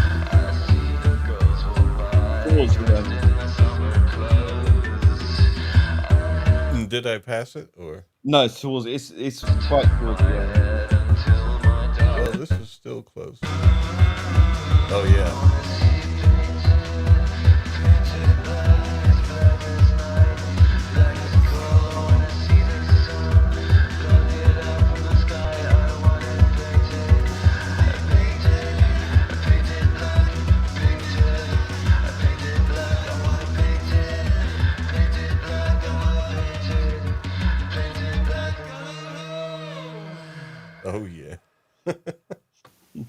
Cool Yeah. beans. Oh, yeah, there you go. Yeah. I don't know. We have, as we're trucking on, now we're getting back to the main, I mean, here's the year known as 2020. This is what was on your mind at the time. This is your life. So in 2020, here we go. A wild nobility won Yes. the Time War.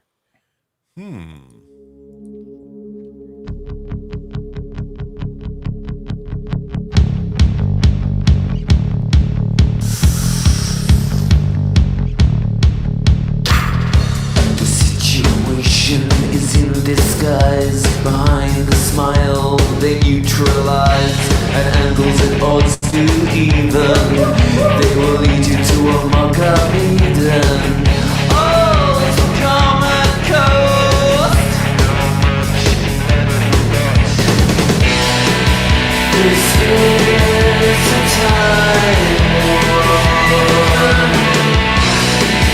This is a time war. This is a time war.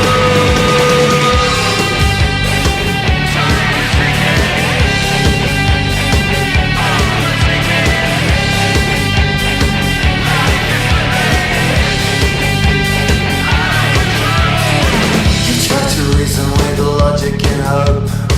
But what is that when you aren't in on the joke? Now, if there's a portion you want me to play, let me know. Otherwise, I just want to let people get a feel for the song. Oh yeah, yeah. No, just keep playing. It's fine. All right, I'll, I'll keep I'll, I'll playing say then. enough. All right. Happy, happy, it's the end of the week. Must go shopping and make my life complete.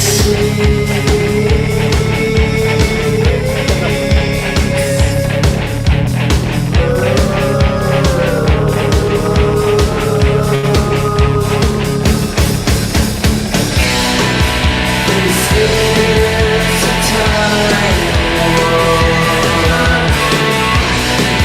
This is a time war. This is a time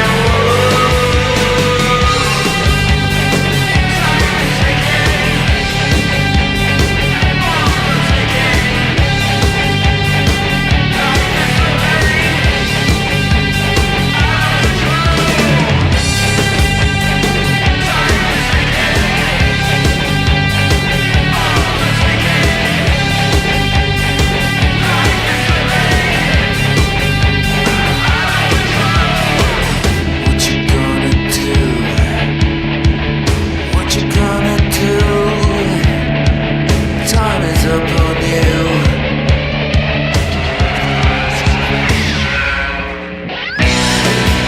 This is a time war. This is a time war. This is a time war.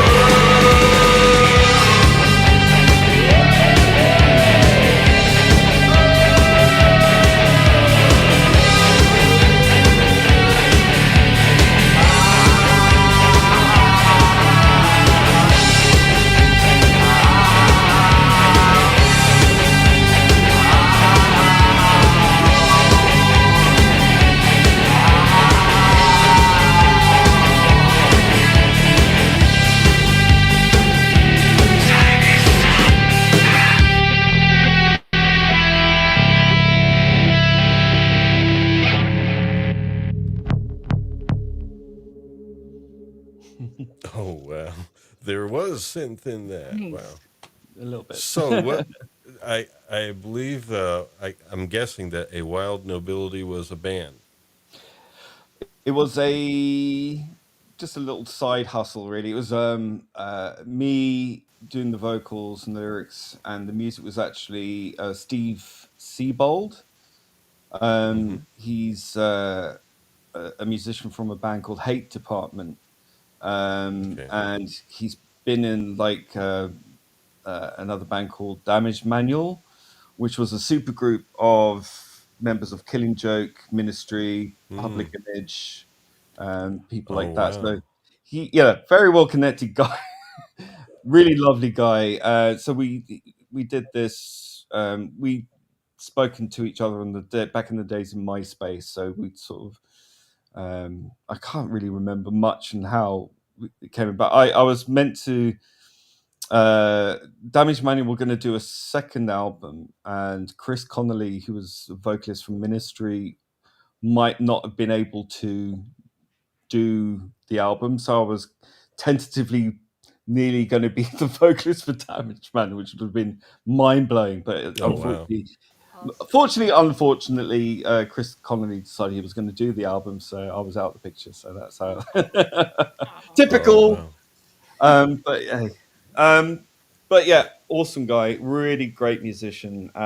Obviously, we quite inspired by, my love for Doctor Who, Killing Joke, quite evidently in there. The name of Wild Yeah. Nobility comes from Adam and the Ants, Kings of the Wild Frontier, and so it was just kind of like a bit of a love letter to that kind of post-punk and all things science fiction, really. Oh yeah. No, it's an awesome tune.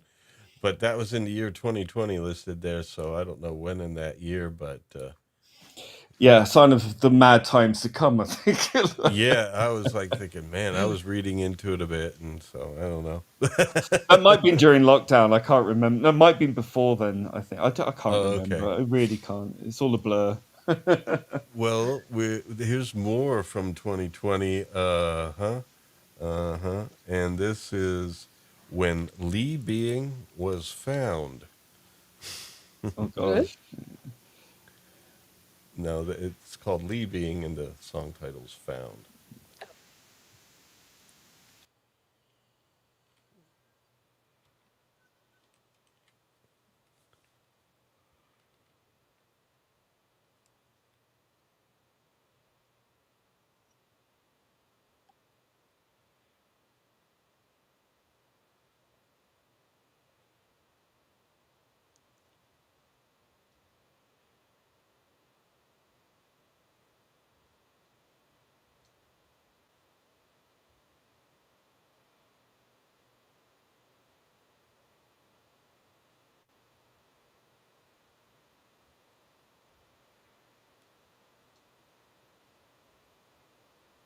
Mm.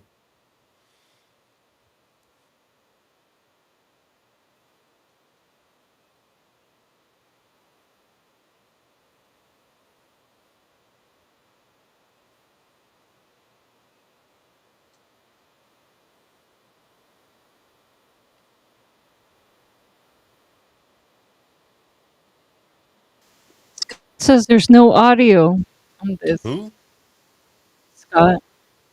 Scott says there's no audio? No audio.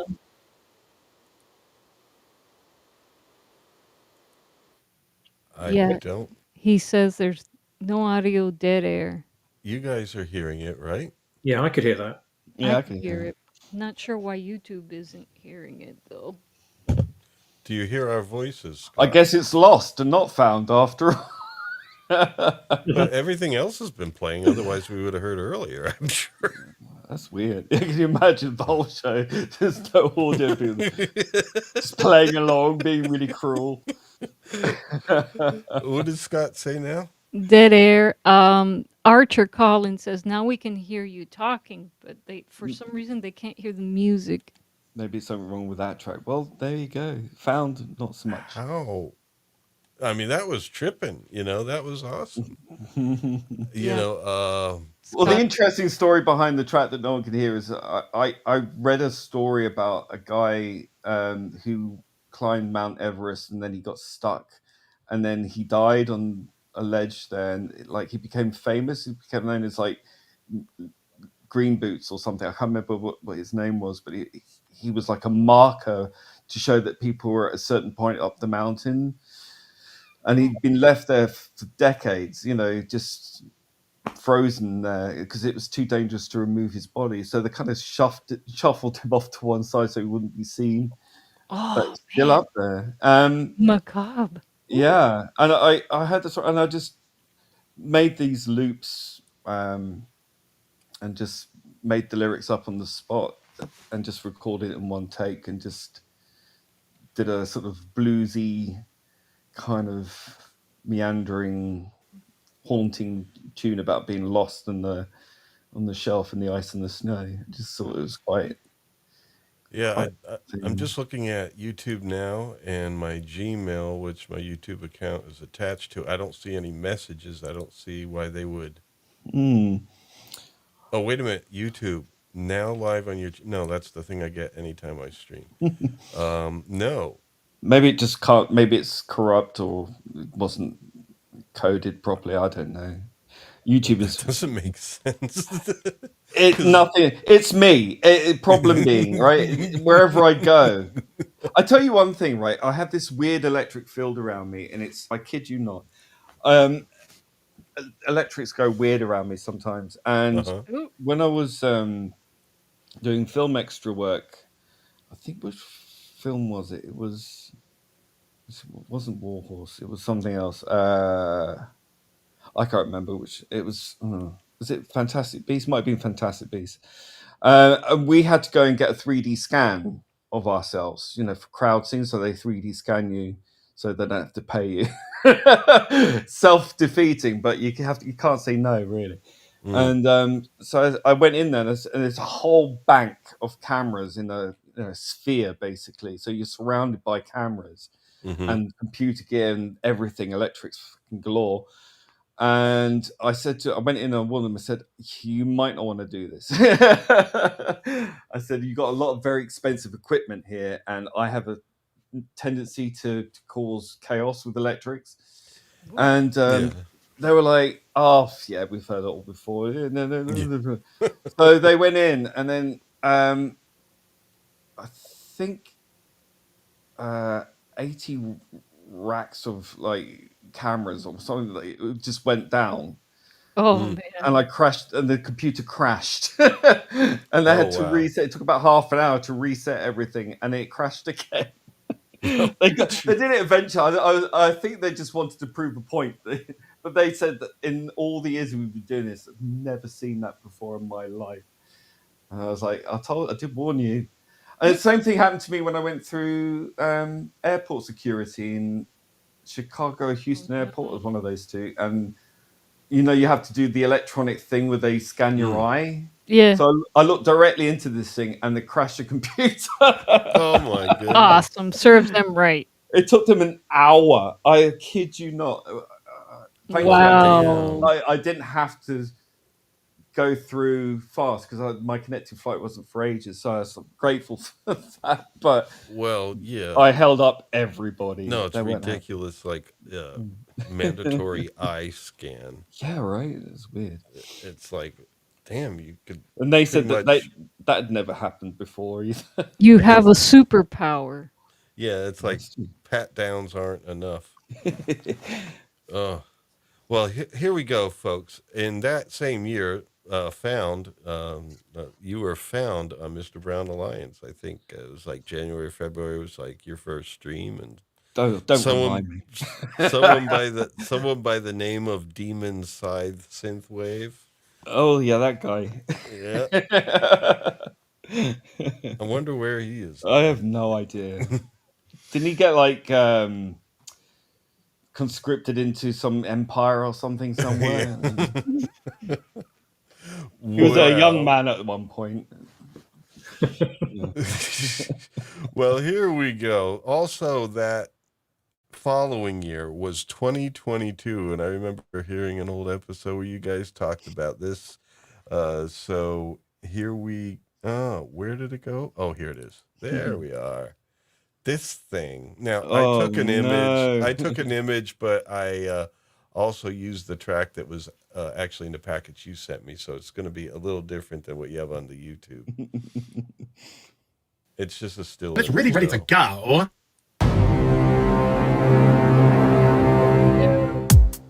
Okay, Cicely! Okay, Cicely! me by the hand, take me by the hand, take me by the hand, take me by the hand,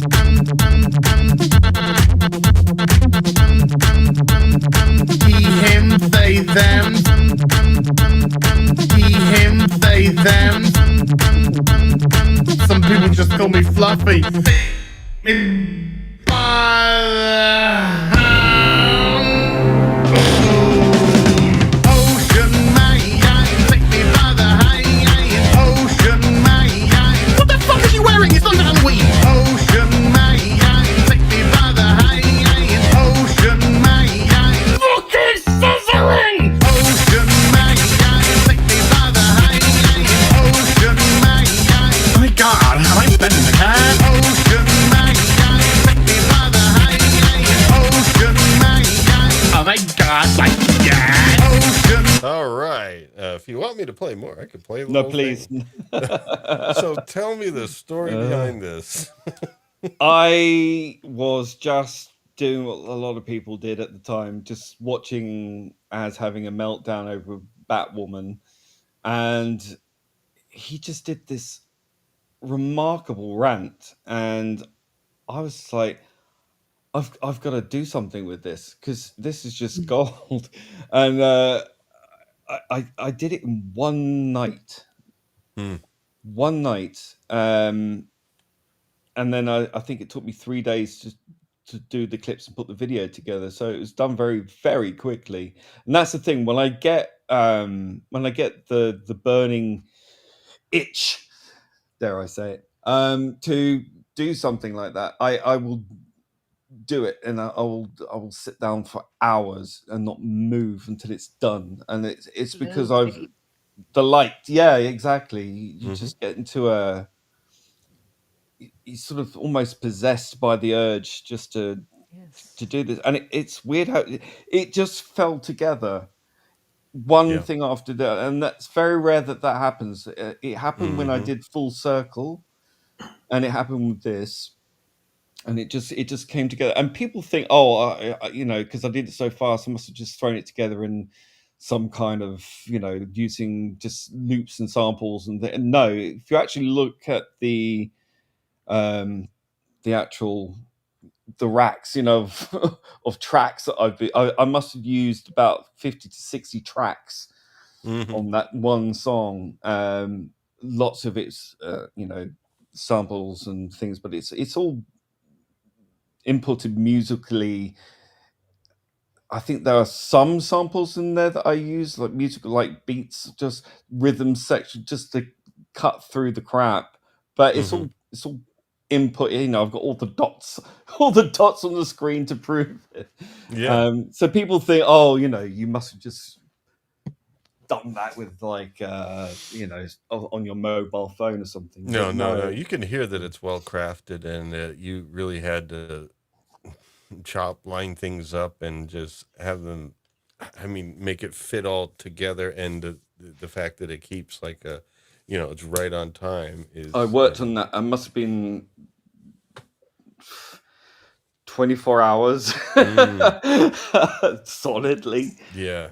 Because it was just because it was come together so easily, and that's really unusual for me. So it was really nice. It felt like the old days when I was just learning for the first time. It was great that things were working, which, as I say, just doesn't really happen. And that cover there, I did actually put it out as a cappella with just the vocal rants, the cut up. I haven't heard anyone do a remix, so if you want to remix it, it's there. You just add your own bits to it. You got the BPM on there and the key it's in. It's funny because as his voice, naturally, I didn't do anything to his voice, didn't add any effects or anything, didn't have to. Bit of trivia for you, Az talks in the key of C. Which is great for computer music, because a lot of computer music is in the key of C. So that was very easy. Wow. And so I guess people don't know you wrote Ocean Man. Yeah. I So, don't know about wrote it, but I've pulled together. Um, well, I mean, there were so you're many the rants. originator. Yeah, well, I had all the clips, and I had to sort of chuck things out, things I wish I could have put in there. But if I did, it had gone on for 8 minutes. Yeah, it just came about so easily and so quickly. I think because it was just funny and fun, and that kind of made it go a bit quicker. Well, I have to admit, my only exposure to it was, Liza and I wondered, where is this from? Is when we were watching Little Platoon's video of the Rings of Power, and it got to a point, and then he played this little bit of the Ocean Man, Oh, take really? me by the hand. He played a little clip of that in there, and I was like, where the hell is that from? And we never heard it before. We just like, that's an odd song. Because we weren't like, following things on X or any of that stuff, so we didn't know what was going on. But it's funny, ever since I did Ocean Man, there's been a slew of other people I know, doing. and you can't find the original. I'm wondering, where's the original? Well, no, like they're doing their own things with, different clips from other things that As has done or other people have done, and that's great. I'm glad to be a trendsetter. But I will say I have never been invited back to do another one. Let's just say best leave it there. I think, Yes, but I'm not on the in crowd. Let's put it that way. I'm fine with that. I have no problem with that. It's like, well, for me, it was a thing of its time, and I'm happy I did it. Yeah, I mean, and it's one of those things where it's like, would you want to? I mean, probably not. I mean, yeah, you want to be able to get music Not really. out there and stuff like that, but you don't necessarily want to run with that crowd forever. No, I'd much rather do something. If I was going to do anything, so I don't like repeating too much, but I'd do something with someone interesting. Yeah, it's more like a trick a minute sort of thing, quick laughs and stuff like that. And I mean, it's well put together. This is definitely well put together. But the vibe of that kind of entertainment that they're doing, like Az and Gary and all that, it's kind of like a little bit more laugh. Well, I've kind of moved on from all that. I don't do streaming as much as I used to. But I tend to find out it's all a bit samey, same old. It's like funny enough, it's literally, and I don't say literally all the time. Yeah, careful. But in this case, I will say it. Girl World, do I you? literally watched. I was on YouTube and I saw Friday Night Tights was on, and I was like, well, I haven't been on that channel for a long time, and I thought I'll see what's going on. And of course, the minute I click on it, it's like I hear Gary saying, "Oh, that's a gay name." I was like, immediately, it's like every other word is gay this, gay that, and I'm like, do you know what? I'm out. Yeah. I haven't watched. It's boring. It's so. I haven't listened to them for a couple of years. It was just so childish. I'm just like, can you just grow up now, please? Like, look, it's fine. You want to have a bit of lad humor. I'm okay with that. I've been okay with that forever. I don't get offended by that. It's just after a while it becomes a bit boring. And when this came out, Friday Night Tights was really exciting and really fun. And I was a mod. I was a moderotic at the time, and I felt like part of something at the time. But there was a bit of friction that went on. No, I wasn't on the in crowd. I wasn't on the inside. And I soon found out, that, thanks for your time. Moving on. I'm like, okay, not a problem. I'm just going to let it lie. I mean, Az plays it on his channel quite regularly, as far as that's fine. I don't care. I've not claimed anything. It's partly his anyway. It's his words. And he paid me. He paid me some money towards it. That was really nice of him. He didn't have to do that. But we had a bit of a online row at some point about something I said on a stream, and it was because I was worried about a friend of mine who was being harassed, bullied, and then he just turned on me in public in front of everyone, and I just thought that was so humiliating. and I don't think I deserved that. I'm not going to be a victim, but I'm just going to say I didn't appreciate that. And I was like, okay, well, I'll take what you're saying on board, and I'll think about it. And that kind of left it at that. But I think also I pissed him off because I'd used his visage in a channel. It was all jokey about um, using him as a sort of a meme, really, and pushing the single and whatnot. But then one of my main account got shut down, so I only had that account to use from. And I was stupid and naive, and I really should have maybe used his face. So I will hands up say, yeah, I should have, used that to tweet at people who are having a go at me or whatever, and I was having a go back. It's just one of those things you don't really think about it at the time, and it was just. That's why I'm so glad to be off Twitter, because it's a head fuck, and I just don't. I don't bear any ill will, and I just want to kind of leave it there. Really, I'm glad I did it. That's all. Yeah, The music. I mean. I use X, Twitter, just mostly for DMs, and stuff to keep in touch with swappers and Brown, and that's about it. I'll go through the feed a little bit, but not much. I mean, and if I don't like something, I just skip over it because, as long as you mostly get the stuff that you like or in the vein of what you like. So I just skip over things, and no need to respond. Just let it go. Yeah, well, I mean, social media at the moment is it always is a hellhole. But with all the stuff that's going on in the Middle East, it's far worse than the whole gender woo politics as well. So it's all kind of. I'm just tired of the divide and conquer BS. Yes, exactly. Oh, yeah. It's so obvious, and people fall for it every damn time. I'm like, nah. No thanks. Yeah, it's well, a lot of people are waking up though. Well, let's hear a little bit of a sweet sound before we wrap things up. I mean, we might do 1, 2 more. I don't know. We'll see. But I'm feeling that, we need a little bit of sweetness right now. So this is more recent.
pause there. If there's some place you want me to go to, I can. But I don't know. I'm just like, we've had a musical journey tonight, but I have to admit, it's like in kind of like coming to where we started from. It's like, I like what you're doing now, and I hope you have enough time to keep working on it and, bring some of these things to, maybe a complete album or something where, I was thinking the tracks that I put in today, the new stuff, the 2025 stuff. There's a couple on there that really I want to make into an EP of some description. It's like it's what's it? 1 and 2, one I and I. mm-hmm. Yeah. Well, yeah. In fact, I'm going to play this because I included all of those because this connects with me and Thank you, Scott. gives me some, the stuff that I really like in electronic music, or really inspired me to kind of get into it. I was into Tangerine Dream and Johannes Schmeling, and now I've listened to like Johannes Schmeling's like recent stuff with a band called Saw, where they call themselves Saw, and it's really beautiful stuff. And I'm hearing this your new stuff, and I really, I would have to say of your musical journey, this is my favorite. Yeah, and it's like what you're doing now. Must be doing something right. Yeah. No, I love the other stuff too, but this is I love what you're doing now. That sweet sound. We have Audred. Now it says Roman numeral 6, but before that there was a 4 on the track number. So it's I think it's 1 and 2 I and then I using the Roman, because I haven't come up with names for them yet, so I might not. I don't know. Well, this one definitely had a VI. Oh, V. What is VI? Oh no, that's the one you played. Oh, then it must have been in there twice. I was like, oh, this must be a remix. No. And it's like, you'll have to wait a while for it to sound different. Okay, so that's sweet sound. There was one VI in there. No, that one was I think that was V or IV. Yeah, IV, I think. No, New Sound was just sort of more dance stuff. That was okay. Well, that was a loop, really. There's not much to it. This one was just simply called Audred. Oh yeah. Then. This is I.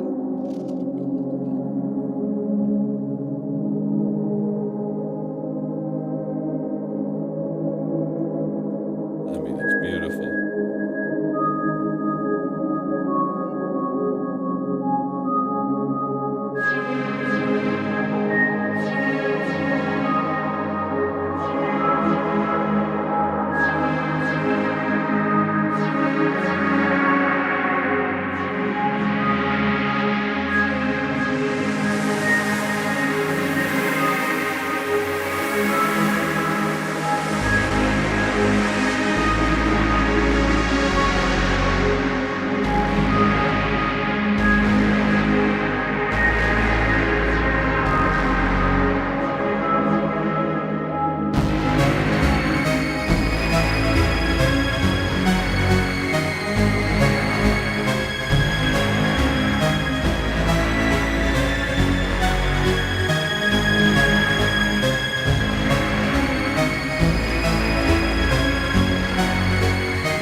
pause there because I don't know if you've I guess some of these are still you're still working on. So I am. It's quite a short one, so I want to kind of extend it and add something else in there. But the second one, it's called II. So it's the more sort of jazzy kind of one with the kind of brush drums. well, I included all of the new folder, and so I think that those was are the ones that I'm more keen to kind of for people to hear because I kind of want to sort of gauge a reaction. So I kind of want to know what okay. I want to do with it. Yeah, I got it right here, Get my and so name. this is yeah.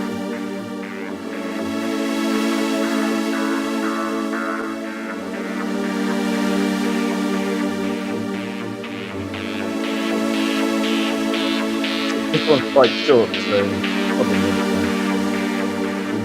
I'm sorry. this one's quite short, so you can probably let it play out. It's very short. Okay, yeah, no problem.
Yeah, that's beautiful.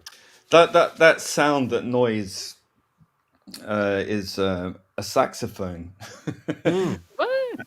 and it's been pitched up quite a lot, yeah. and then doubled up. So I let it play, and then it loops back on top of itself. So you get like a double thing, and it creates that kind of nice. Kind of inspired by Goldfrapp again with that one, and Requiem by Killing Joke, and obviously some sort of Tangerine Dream kind of Yeah. Yeah, definitely. sensibility to it. So it was all kind of experimental. Again, these sort of later ones have some more whimsy to it because it's I don't know, it just came from somewhere. I was just plugged into the universe and just kind of translating it. Again, these pieces were quite fluid in how they came to me, and So Mm-hmm. they sort of found their own flow, and I kind of like that direction. So I kind of want to tune into that a bit more and see what happens. Mm. No, yeah, it Thank has you, a guys. sense of memory to it, and Mm. so it feels somewhat nostalgic, but new too. You know. Yeah, it's kind of I got many images of space, almost like a 1950s science fiction noir bar, Yeah. some lounge bar set in the 1950s noir future or something. I don't know, but also inspired by my interest in the electric universe. Sorry, I'm losing my voice, and yeah, it just it's weird. It's like a dream. Mm-hmm. Yeah, and the bass sound, where it's like, okay, is this a bass drum or is it an acoustic upright bass? It kind of blends the two, and Yeah, it's a sometimes mix.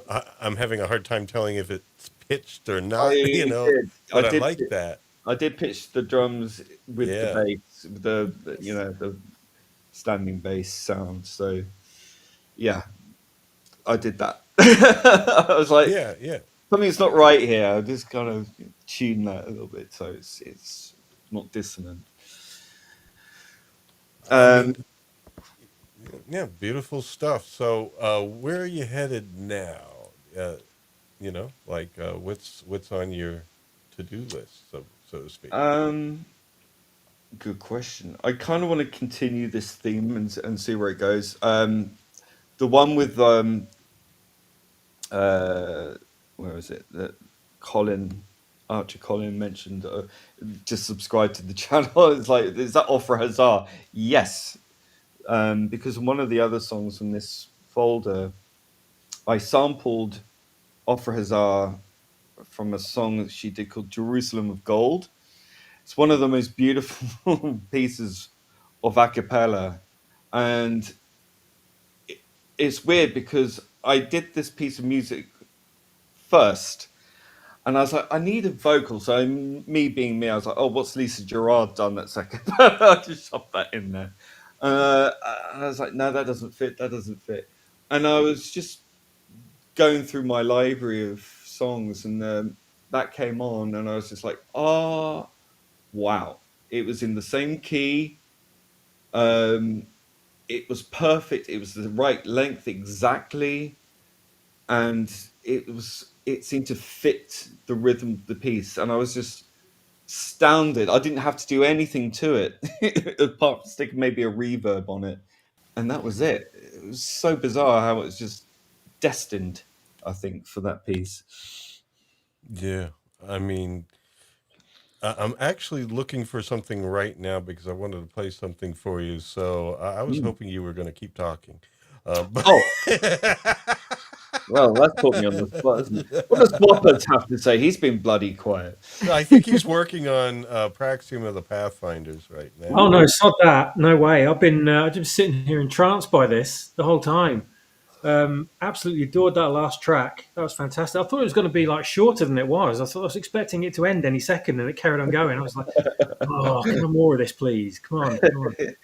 That's really kind. No, I'm really pleased. I mean, it is very short. I think originally a lot of this music was used for background music for a science channel that does talk about electric universe stuff, called See the Pattern. Really good channel if you're interested in alternative cosmology. Yeah. That's the Oh, place to wow. go. Very And cool. Yeah. I urge you check out Thunderbolt's project and see the pattern. Great guy. He did use some of my music before, but I think a lot of times people complaining that the music was distracting them from what he was saying. I don't know if that's a good thing or a bad thing, but it was the case. But but I listened back and I was like, well, do I really want someone talking over it anyway? Yeah. Mhm. Uh, It's no, it just- is beautiful. I mean, I think as an instrumental, mm.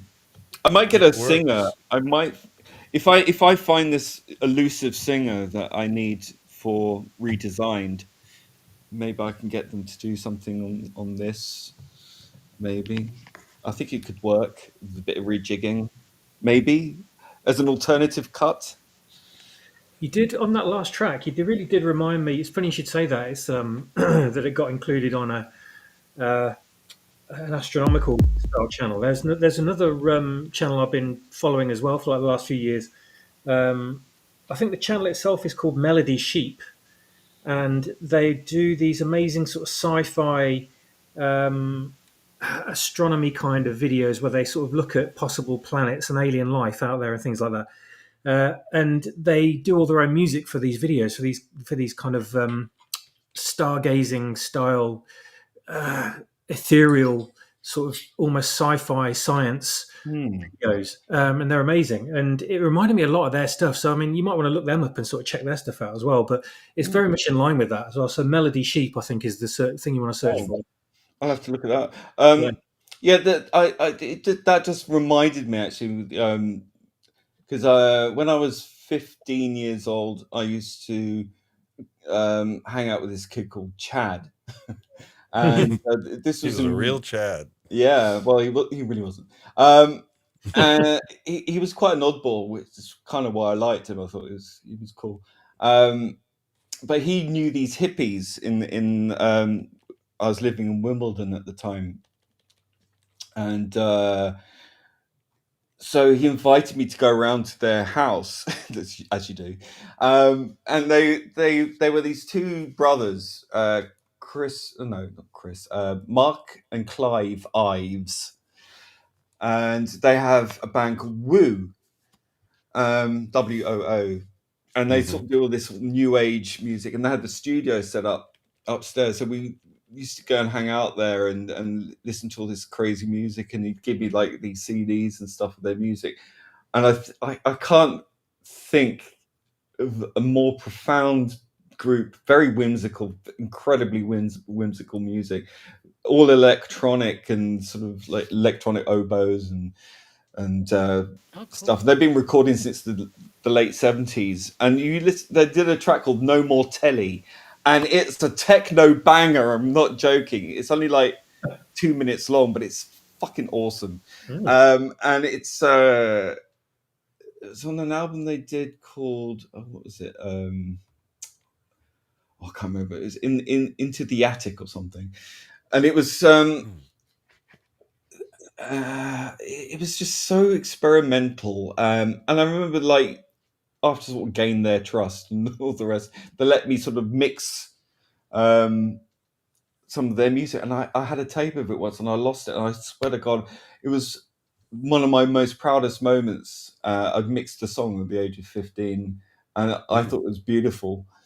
I picked it because I had some beautiful sort of ping-pongy kind of arpeggio going on, and it captured my imagination. And I still listen to their music today. I've got CDs of theirs, and from back then, I lost contact with them. I should contact them again if they're still alive. And I think that was my sort of very formative experience. And I think my music now seems to resonate more with what they were doing back in the 70s. And I think that kind of kookiness and that whimsy sort of crawled back into my memory.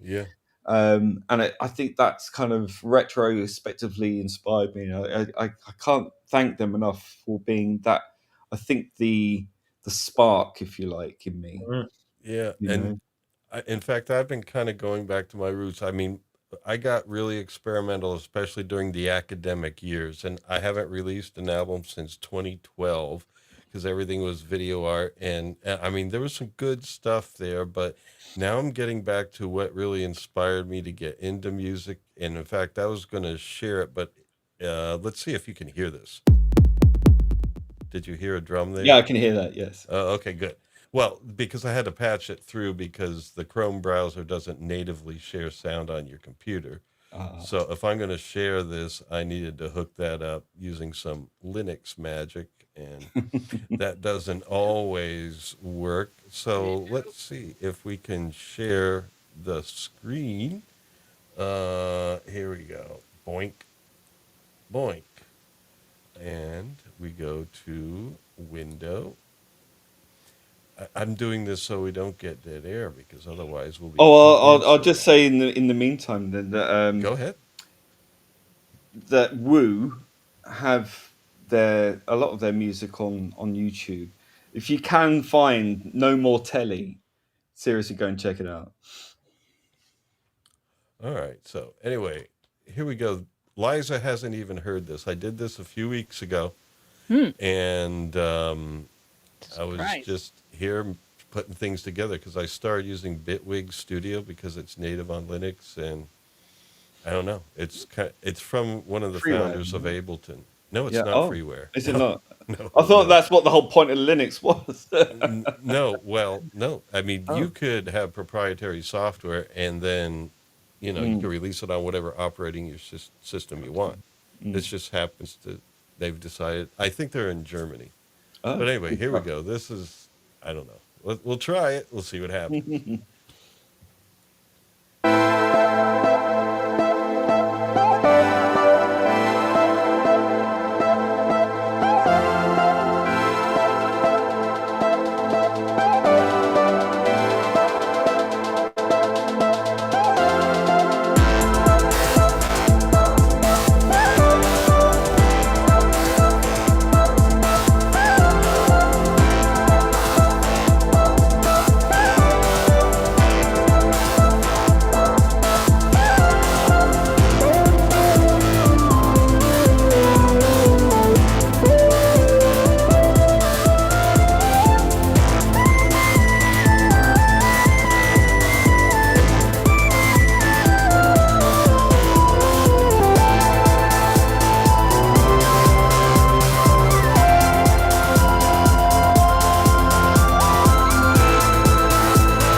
Stop it there, but it's still a little bit, it's still MIDI, and I didn't convert to audio, EQ it, and I know pan things the around. rigmarole. Yeah, no, Yeah. I love that woo.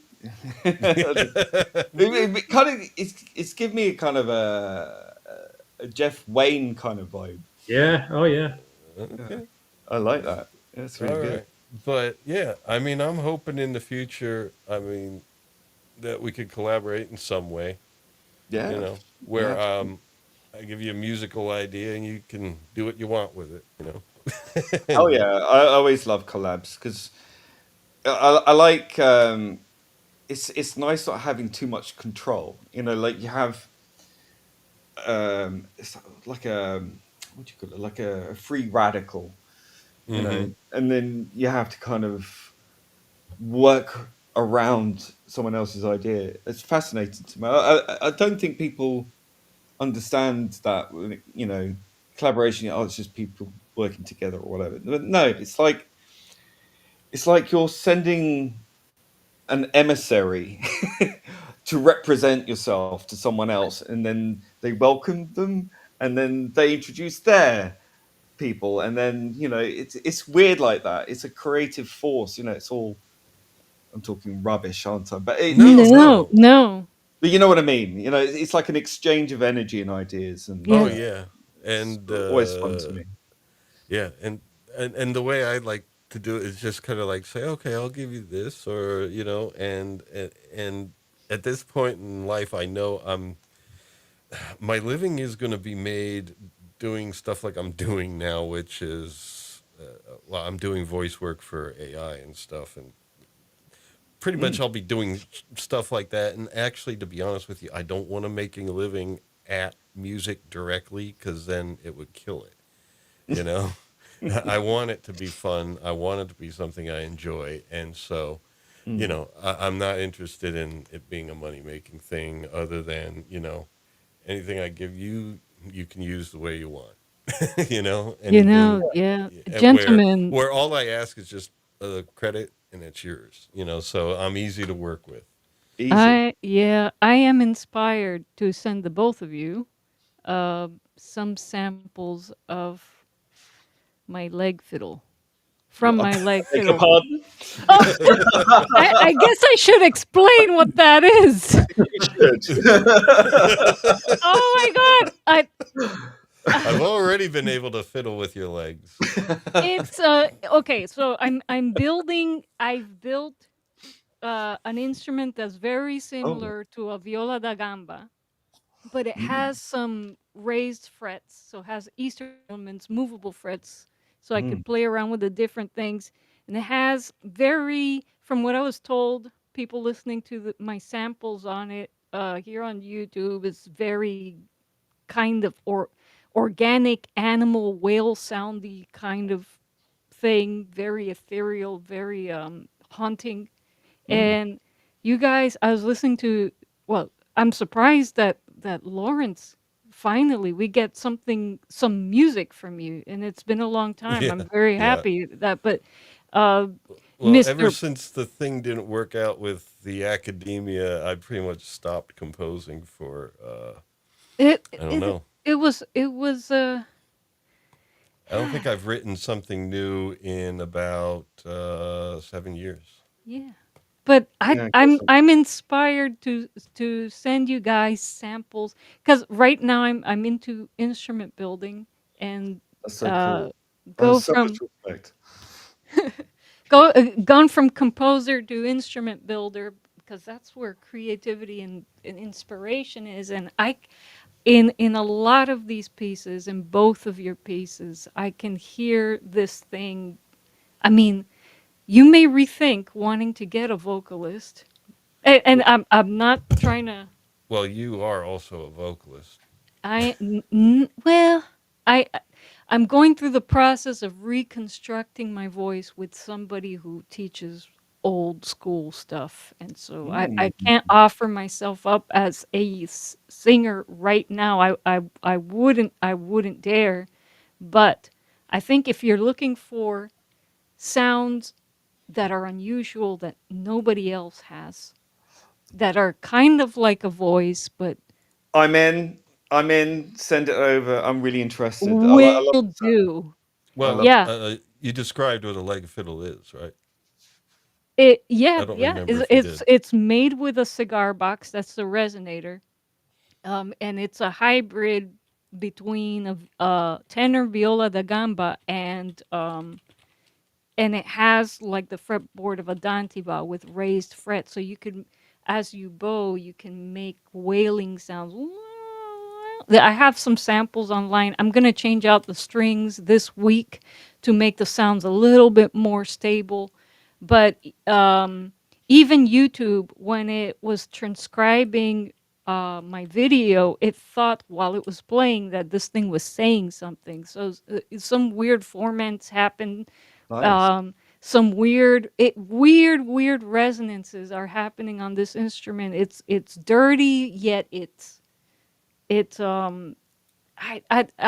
again, uh not trying to, well, kind of am self-promoting, but I think if you're looking for a vocalist but don't really want, things with lyrics and want an unusual, I mean, with your music, probably that there's this vibe of this very ethereal vibe with this new stuff that you're doing. And I think if you slap on some reverb onto this leg fiddle, you got the sounds that you want. Well, that's interesting. I mean, because when I was listening, to when I was even creating the second track from the one with the saxophone that I pitched up, it sounds almost like a voice, and I kind of like that. I like things like Yes. theremins and things Yes. like that. Yes. So I mean, it fascinates me how the human voice works. I love singers with extreme, pitches and voices. Like Ofra Hazar, Diamanda Galas, even Yoko Ono to some degree. Yeah. Oh, Walking wow. on Thin Ice is a classic. I just want to put that out there. Cool beans. And Lisa Gerard, obviously, the Oh, extreme, yeah. and Jeff Buckley, a male singer who has had an extraordinary vocal range, and could do things with their voices that other people don't. Right. I like that. I like unusual. I like things that are found. I like things that are unscripted, improvised, unusual. Ethereal is a good word, and evocative. Something that really can ping pong around inside your skull. That kind of thing. I really like things like that. That really needle your brain to engage with what you're doing. I Cool like sound beans. to be interactive. I like. There was a. I know it's not one of the selections, but I did include in the folder some work which I did for a visual artist. Hmm. She wanted me to produce music on the theme of love, but a language of love, and it was like I used the 4 or 5 different words for love in Greek, and agape and eros and uh, philos and all this kind of stuff, and it was called Esperanto, Oh, and so yeah. we did some music, so it was all kind of based on those themes and I this remember interactive. Esperanto Love. I Yeah, didn't include that. Hmm. and it was all to do with interacting with, so you be on this kind of tree and you click on certain things, it would start triggering samples and kick the track off and then build bit by bit. Oh, And I released the EP for that, for her exhibition, and so it was just given away for free, and apparently it was quite well received, so I was quite pleased with that. And Nice. I think that was one that I really started to take production seriously, and mastering it and mixing it properly, and so it wasn't muddled, and you know really well, EQing the crap out of it. Liza also works with a programming environment called Max MSP, where she can Yeah, do that's some what they things use. for Yeah. live My mum Nice. performance. use my mum uses Max MSP. Yeah. Oh, Here, cool. check. I use Pure Data, the open source version, but anyway. Uh, Well, here, check this out.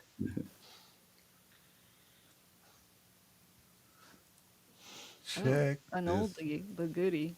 Yeah, but I'm trying to get the play button. And the play button's not oh, that's right. There's no play button. It's not a video. It's a share.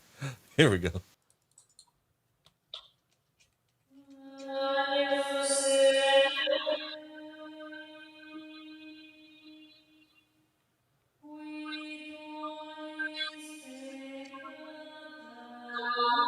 Liza, you need to mute. I am muted. Yeah. Oh, okay. I hear it somewhere.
Now this is part of a mass, so that's just one movement Is of it it. is it me, or did like the priest and the altar start moving upwards when I was watching? Yeah, it did start moving upward. So, uh, this piece was supposed to be for solo female voice, me Uh-huh. usually, nobody else is performing this, and the computer.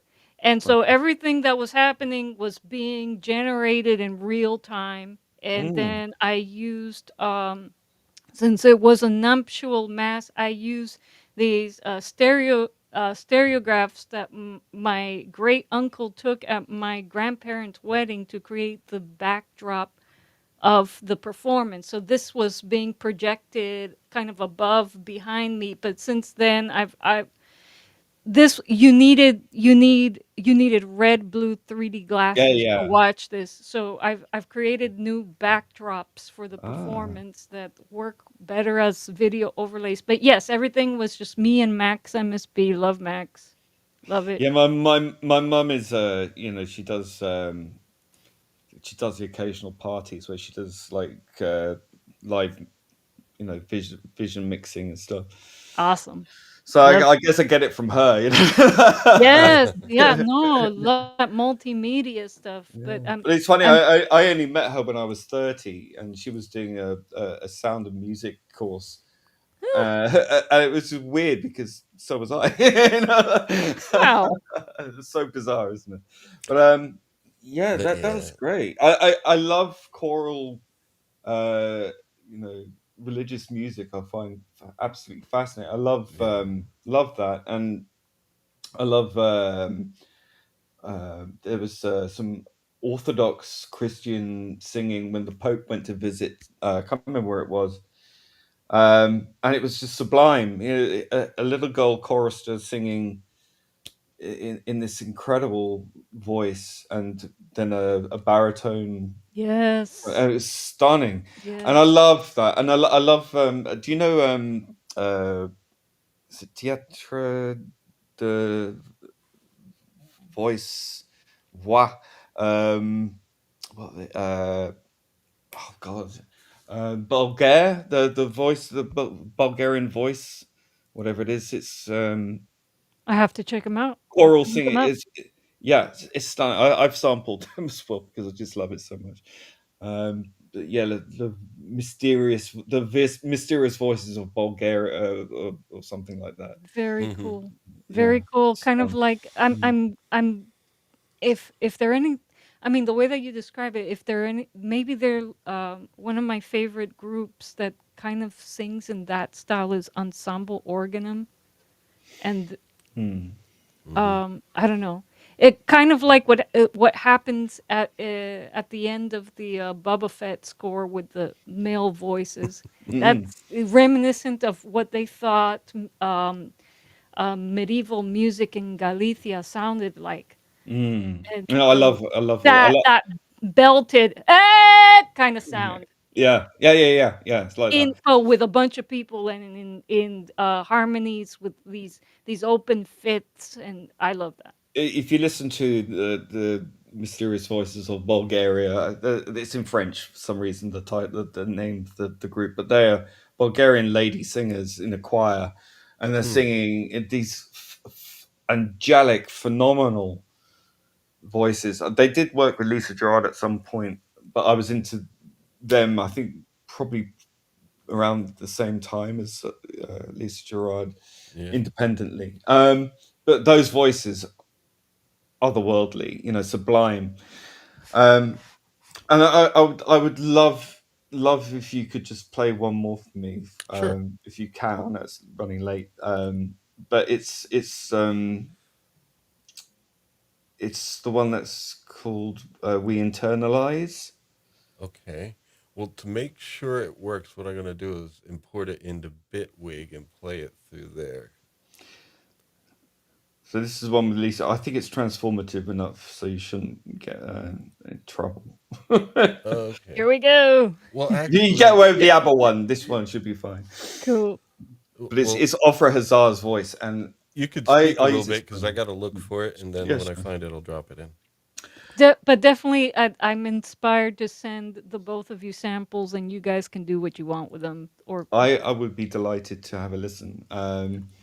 because I Yeah. would love to hear what you make, what you make with this. And I mean, we're talking about collaboration. Okay, You what know, year is it go ahead. that Oh gosh, let me have a look at my pooter.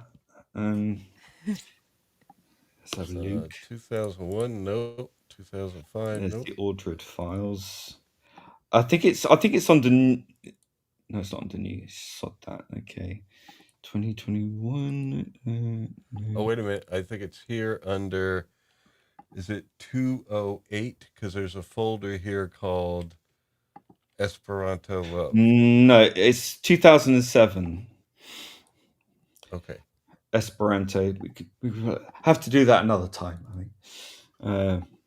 2007. So we have Lee Being. We internalize. That's We the one. internalize. Yeah. Yeah. I Another used thing. to start off my gigs with the first part of this, and then it would launch into another song. But I use it as an intro. Just the Okay. first. Since I didn't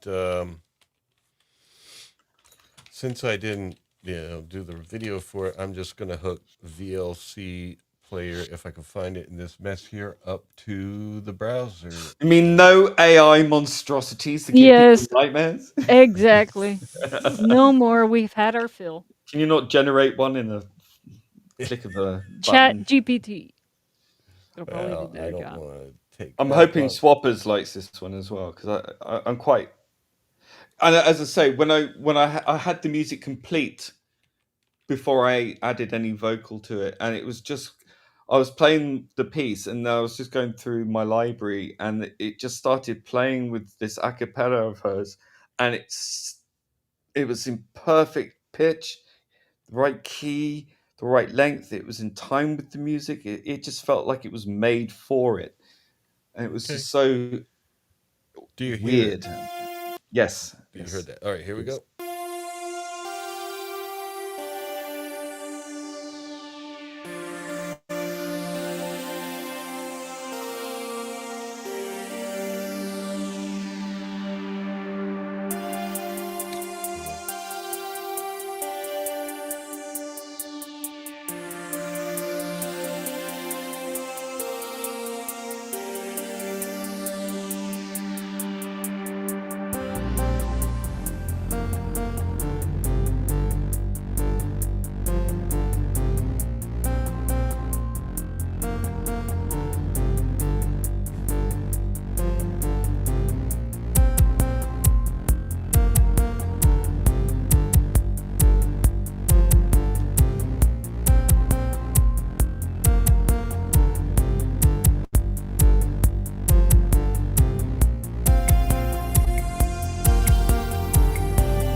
Wow, Very that's cool. cool. Yeah. Yes. I'm going to put that out at some point because I think something about her voice and especially resonant with what's going on in the world today. Her voice, I think, is indisputably Middle Eastern, Yeah. and Mhm. she's a Jew. Okay, Uh huh. so I think Kind of like the original real Jew sound, proper, yeah, Yeah. a Yemenite Jew. Um, and when she passed away, when she died very tragically, she was ill one minute and gone the next because her cheating husband uh, contracted HIV, passed it on to Oh. her, Oh my Oh gosh. no. and she Oh didn't know, my and she gosh. within like about a few days or a week or something, she was gone, and 1 million people turned up at her funeral. She was Oh. Wow. like she was like the Madonna of Israel, and she was sadly, but she sang otherworldly. I mean, if you ever Mm. have a chance, listen to her a cappella. There's a live version as well on at the Montreux Festival. And Mm. she sings a song called Love Song. Um, Love Song, the Not the Bible cure. song, not the Cure.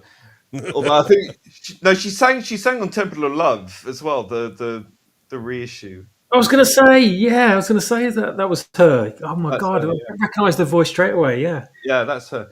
And she does this song called Love Song. It's the lyrics by somebody I can't remember, but it's inspired from something in the Bible. So it's the love songs, song of songs, or whatever. But Yeah. it's one of the most profoundly beautiful pieces of a cappella music you'll ever hear or ever likely to hear. It's something that I listen to so regularly and never get tired of, and it's so spellbinding, and especially when you see the live version, the audience. She finishes introducing the band to everyone, and everyone's like, "Yay!" cheering and clapping and smiling, and then she settles in to sing this song with just her voice, and you could hear a pin drop. It's phenomenal, and it will change your life. Just listen to it. Honestly, amazing. Wow. Well, it's been a real pleasure. We'll definitely check her out. I'm actually Yes. feeling I mean, it's been a while. I mean, a few weeks ago I did that, but I'm starting to feel it for music again, and I want to want to create. And so it's been a pleasure having you on because We're you helped, inspired. you helped to get me inspired. I need to talk to more artists and music. You Yes. do. I think if you do this more regularly with other artists and do that, then you can. I think listening to other people's music in however way, whatever context, it's always going to inspire you. Yeah. My guitarist, who was a bit of a fucking dickhead, um, Hmm. he did say something that I thought was quite interesting. Even a broken clock is right twice a day. It's like, Yeah. Yeah. what was he said? It was like, never. Oh no, no, I've set it up. I can't remember. I don't So know. profound. Never something. Always inspired. Yeah, never like ripping off something like that, but always Mhm. inspired. And I think that's true. I think you can only take in influences. Never influence, always inspired. That's what he said. Thank you. Oh, Yeah, I like that. yeah. And it's true. We all absorb through osmosis music because it's everywhere. Every Hmm. sound that's ever made is a song. Everything, if you listen to it, has a frequency. Everything is made of frequency. So when you connect with people, whether it's online, whether it's in person, whether it's at a gig, whether it's listening to a CD or a record or whatever, or talking to people, um, or going to church or whatever you believe in, it's it's something that you absorb consciously or subconsciously. It's there, it surrounds you, it's everything in every Mm. way, every part of your life. And I think you will always be inspired. You just have to look for it, or you have to be tuned to it. It comes in unexpected places, and you will drop everything just to make some music Yeah. suddenly, and that's great. And more of that. You can't pick when and where, but you can tune into it, do it. And the more you do this, maybe, the more collaborations, the more Yeah. whatever, it's always good. Only good can come out of it. So. Mm-hmm. Well, we're hoping sometime in the future we'll have you on again. Especially, just let me know if you got Yes. something that you want to share. You know. We can talk about Esperanto next time. Oh, sure. Well, I could play it right now if you want, but Well, I don't know. it's another reason for you to come back. Let's Well, yeah, say that. there you go. There you Yeah. go. Yeah. All right. And of course, Swappers, it's lovely to have you here, like Yes. sleeping with us. And Thank you. Thank you. And I want to thank Scott as well. It's been absolutely fantastic. Oh, he's been a rock star. He is Thank week in you. and week out. He somehow keeps coming Yeah. back. Our rock. Yes. Yeah. And Yeah. whoever else is Archer was there for a Collins, while. yeah, and Psychoelectric That's Electroacoustic. Liza. Yeah, that's me. Is that you? Psycho. Yeah. I do have a lot of psycho stuff out there. Oh, Psyche. Yeah. Sorry, Yeah. Hey, Psycho's so cool. Cool. Oh So, my so god. in I at hope the Mike gets to hear this as well because he's not here tonight. But this is a lot of this stuff's really up his street too. I think he'd really enjoy it. well, tell Oh him yeah. to come and have Yeah, a he'll listen. listen to it after the fact. It's just he had a challenging week. Yeah. Ooh, Yeah. I've had a challenging year. Well, I've had a Mm. challenging few years. But I mean, ideally, I'd like, I would love to listen to your samples, Sure. and all that, and I'd love to hear this leg fiddling. Um, sounds really intriguing to me. Cool beans. And I'm still looking for. I mean, for the redesigned track, which we nearly started off with, I think it was the second track as well. I'm looking for, or no, it was the first one. It was the first one we played. I am looking because for me, I just like to do a proper pop song, just kind of Mm-hmm. see where that goes. At least demo that because I think it's a potentially good song. And the lyrics are fun. It's all Mm-hmm. wordplay with machines and Ooh. stuff like that. I think it's quite a sexy song, so I'd like to have a little bit of fun with that, and then I can sort of see where that goes. But I really love ultimately to do because I've done some library music which has been used for TV stuff that's been published. I had one used for the Happy trailer. If anyone's seen Happy on Netflix, the unicorn thing. Yeah, my music was used for the trailer for that. Still haven't Wow. been fucking paid, by the way. My Mm. God. He said sweary and angrily for several years. Thank you very much. Can you sort that out before I take you to small claims court? Thank you. Small claim. So, I mean, it was a good learning curve that I would like in the future to do some scoring for like a film or short film. If anyone's doing a short film or something, I'd love to do a score. I'd love to do a film score of some description. That for me would be where I'd like to go. Yeah.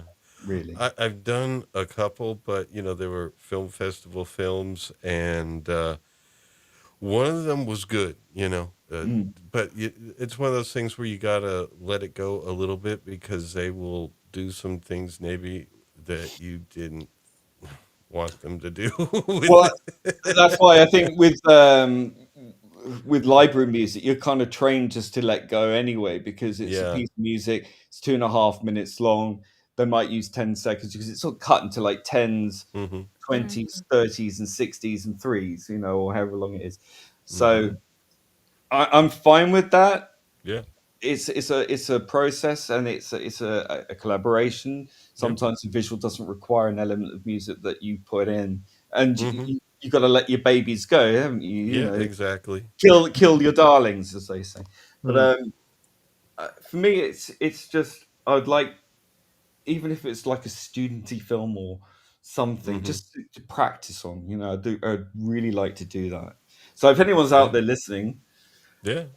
first of all, I'm looking for a vocalist for some pop songs and maybe something else, depending how. It doesn't matter if you're male, female, or identify as whatever. I don't give a shit. Mhm. I just want to hear you singing. And if Well, you're what kind making of voice are movies, you looking for? In it's case got we to be, know a it's vocalist. got to be, it's got to have a pop sensibility, but it's got to have like a bit of versatility as well. That can be doing something a bit more abstract, perhaps not avant-garde necessarily, but like a bit more ethereal. So versatile. A bit more ethereal, Yeah, something a that's bit of like a clean attitude. voice. It can be a clean voice, but can add a bit of grit to it. Okay. So it can be sexy. I want a sexy vocalist for a sexy Yeah. song, but also You're someone who can do. I could be in a church suddenly or a synagogue and just go, anything like that. A versatile singer, a vocalist, knows what they're doing, who isn't going to charge me a fortune. yeah. I mean, Charge you. well, Well, yeah, to record. Yeah, right. but I mean, if they want to do a collaboration or if they want to work in the Mm. future on more stuff, that's a possibility. So I don't know. Yeah. But also, if you're making a movie or a TV show or an advert, either I don't care. Like anything visuals, I can put music to that you want me to do music for. I want to try do something. I want to score. I want to score like drugs. Okay, kids. I want to do a score. Okay. Yeah, music. One at a Let's time. be clear. Yeah, It can be a verb. Yes. What about Mega Geek's Rebecca Gold series? Is there any opportunity there? I'm sure he's already got someone for that, isn't Yeah, he? I don't know. he said that he has someone. Okay. All right. So I'm a bit late to the game on that one, but hey, next time, whatever. The next thing, Ian, darling, lovey, darling, lovey, lovey, darling, Larry here. Whatever. If you have something coming up after this, let me know. If not, Yeah. find something else. I don't mind. Well, you could rescore Lady Hawk for practice. I saw that in the cinema when it came out. It blew my mind. Man, that movie could have used another score. Yeah. It's a running joke here on Earworm. Yeah, because really? we sometimes cover films, Scott, kind of Brown style, and we did Lady Hawk, but we did the first half and then didn't finish it. And I played some excerpts so people would hear, and I knew it was like, this is just odd. This doesn't work. One thing I don't been a remember great about film. Lady Hawk is the music, funnily enough. But I remember the visuals very You don't remember the music? No. It's a long was time like- ago. Stood out like a sore It sounded thumb. like the Weather Channel for like something that was a rather medieval oriented film. Yes, and it would have been such It a sounded like a great. DX7 just there going dun, dun, dun, dun, dun, Yes. dun, dun, dun, dun, dun, Well, it's Alan Parsons thinking. Hey, it was the 80s, okay? Yeah, but it's No, like it's this sounds like a huge. cop TV show, and this is like a medieval kind of film. It's like, wow. That's funny. I don't remember that. I just remember Rutger Hauer. That's about it. Yeah. No, he was fine. Oh, I've just seen a massive house spider crawling up my wall. Oh, great. Oh, it's Great. that time of year. Well, Yeah, it is. It's staring got- at me. I can see its tattoos. I don't want to be the guy that keeps you guys up until daylight. So Well, this is my around about my my thinking about going to bed time of night. All right. I'm a night owl. All right. Well, it's been a pleasure having you. This has been awesome, and we're going Yes. to connect up again. I look forward to it. Thank you Yeah. so much for having me. But keep in Apologies touch again for in the being late. meantime. Something you want to try out, let us know. I mean, artists have got to kind of work together, Yes. and oh yeah, one of these days you'll be able to make your own movie, and then Yes. score it. Not Yeah. those prices. Have you seen the price for doing video AI? It's like, $1,000 a year. I'm like, yeah, Oh. I'll just pay They're that up high front. now, but I Yeah. mean, those prices are going to come down pretty fast. This technology is like, But see what they're doing? They're trying to keep the riffraff out and monopolizing it with, either just trying to do it with the corporations one in or whatever. So they're trying to keep you out and trying to keep the buffs, in first. Mm. you're So that probably they right get a about lead that. on you. Absolutely. Oh yeah. Well, Well, once we can get our hands on it, there's so many good storytellers out there, and so much better than what's in corporate Hollywood. I mean, sweep the floor with them, anyways. yeah. Right, swappers? Oh, Yeah. Gonna he fell off happen. the wall. He was crawling along my carpet. I put the glass down on it, so Oh, I'll get oh. it trapped. I'll get it. Okay. Oh my I, god, my heart. Okay, uh, it's fine. It's fine. I don't he's kill. not even in Florida. No, our house spiders, they're pretty harmless. They can potentially, but if you've got like an elderly person and thin skin, they can bite through. But generally, they can't fang you. But they're fast and they're big. They got Mm. Big. strongness. You have big house spiders. Big house spiders. Yeah. I mean, we got banana spiders that, sometimes we get tangled in on our porch and stuff, but we got black widows Yeah, like sod that. making webs everywhere. And Oh Ugh. yeah. Those. No. yeah, One thing I yes, love about my country is that there's no wildlife that can eat you, hunt you, kill you, eat you, sting you, bite you. I mean, okay, the worst you're going to get is like a midge. gonna get an. You should come to Florida. No, no, no. Everything's here is out to kill you. It's like you've got your own mini Australia over there. Yeah, yes, I was It's not as thinking that. Yeah. bad as Australia. That's real That country is wild. But designed to kill you. Yes. here, yeah, spiders and the hornets. Oh my goodness. Yeah. I got bit by one. I don't know if they bite or sting, but whatever it was, it They they hurt, and they stay. my Yeah. fingers were throbbing for a couple days. Oh. Oof. Well, at least we got also all the predators that kill all these deadly things that visit us. Like the possums eat the rattlesnakes, and we feed them and leave them some food on the porch. Yeah. And Isn't sometimes nature lovely? yeah, but knock on wood, neither of us has been bitten by a black widow as far as we know. But they're, I mean, they have taken over the porch, man. Oh my It's god. hard to keep, but they die in the winter, and Yeah. they So have to that's stay. coming. Yeah. All Yay. right. Well, we're going to sign off now. And thank you for sticking with us, Scott. He's probably like, I am, but I can't. You're a good lad.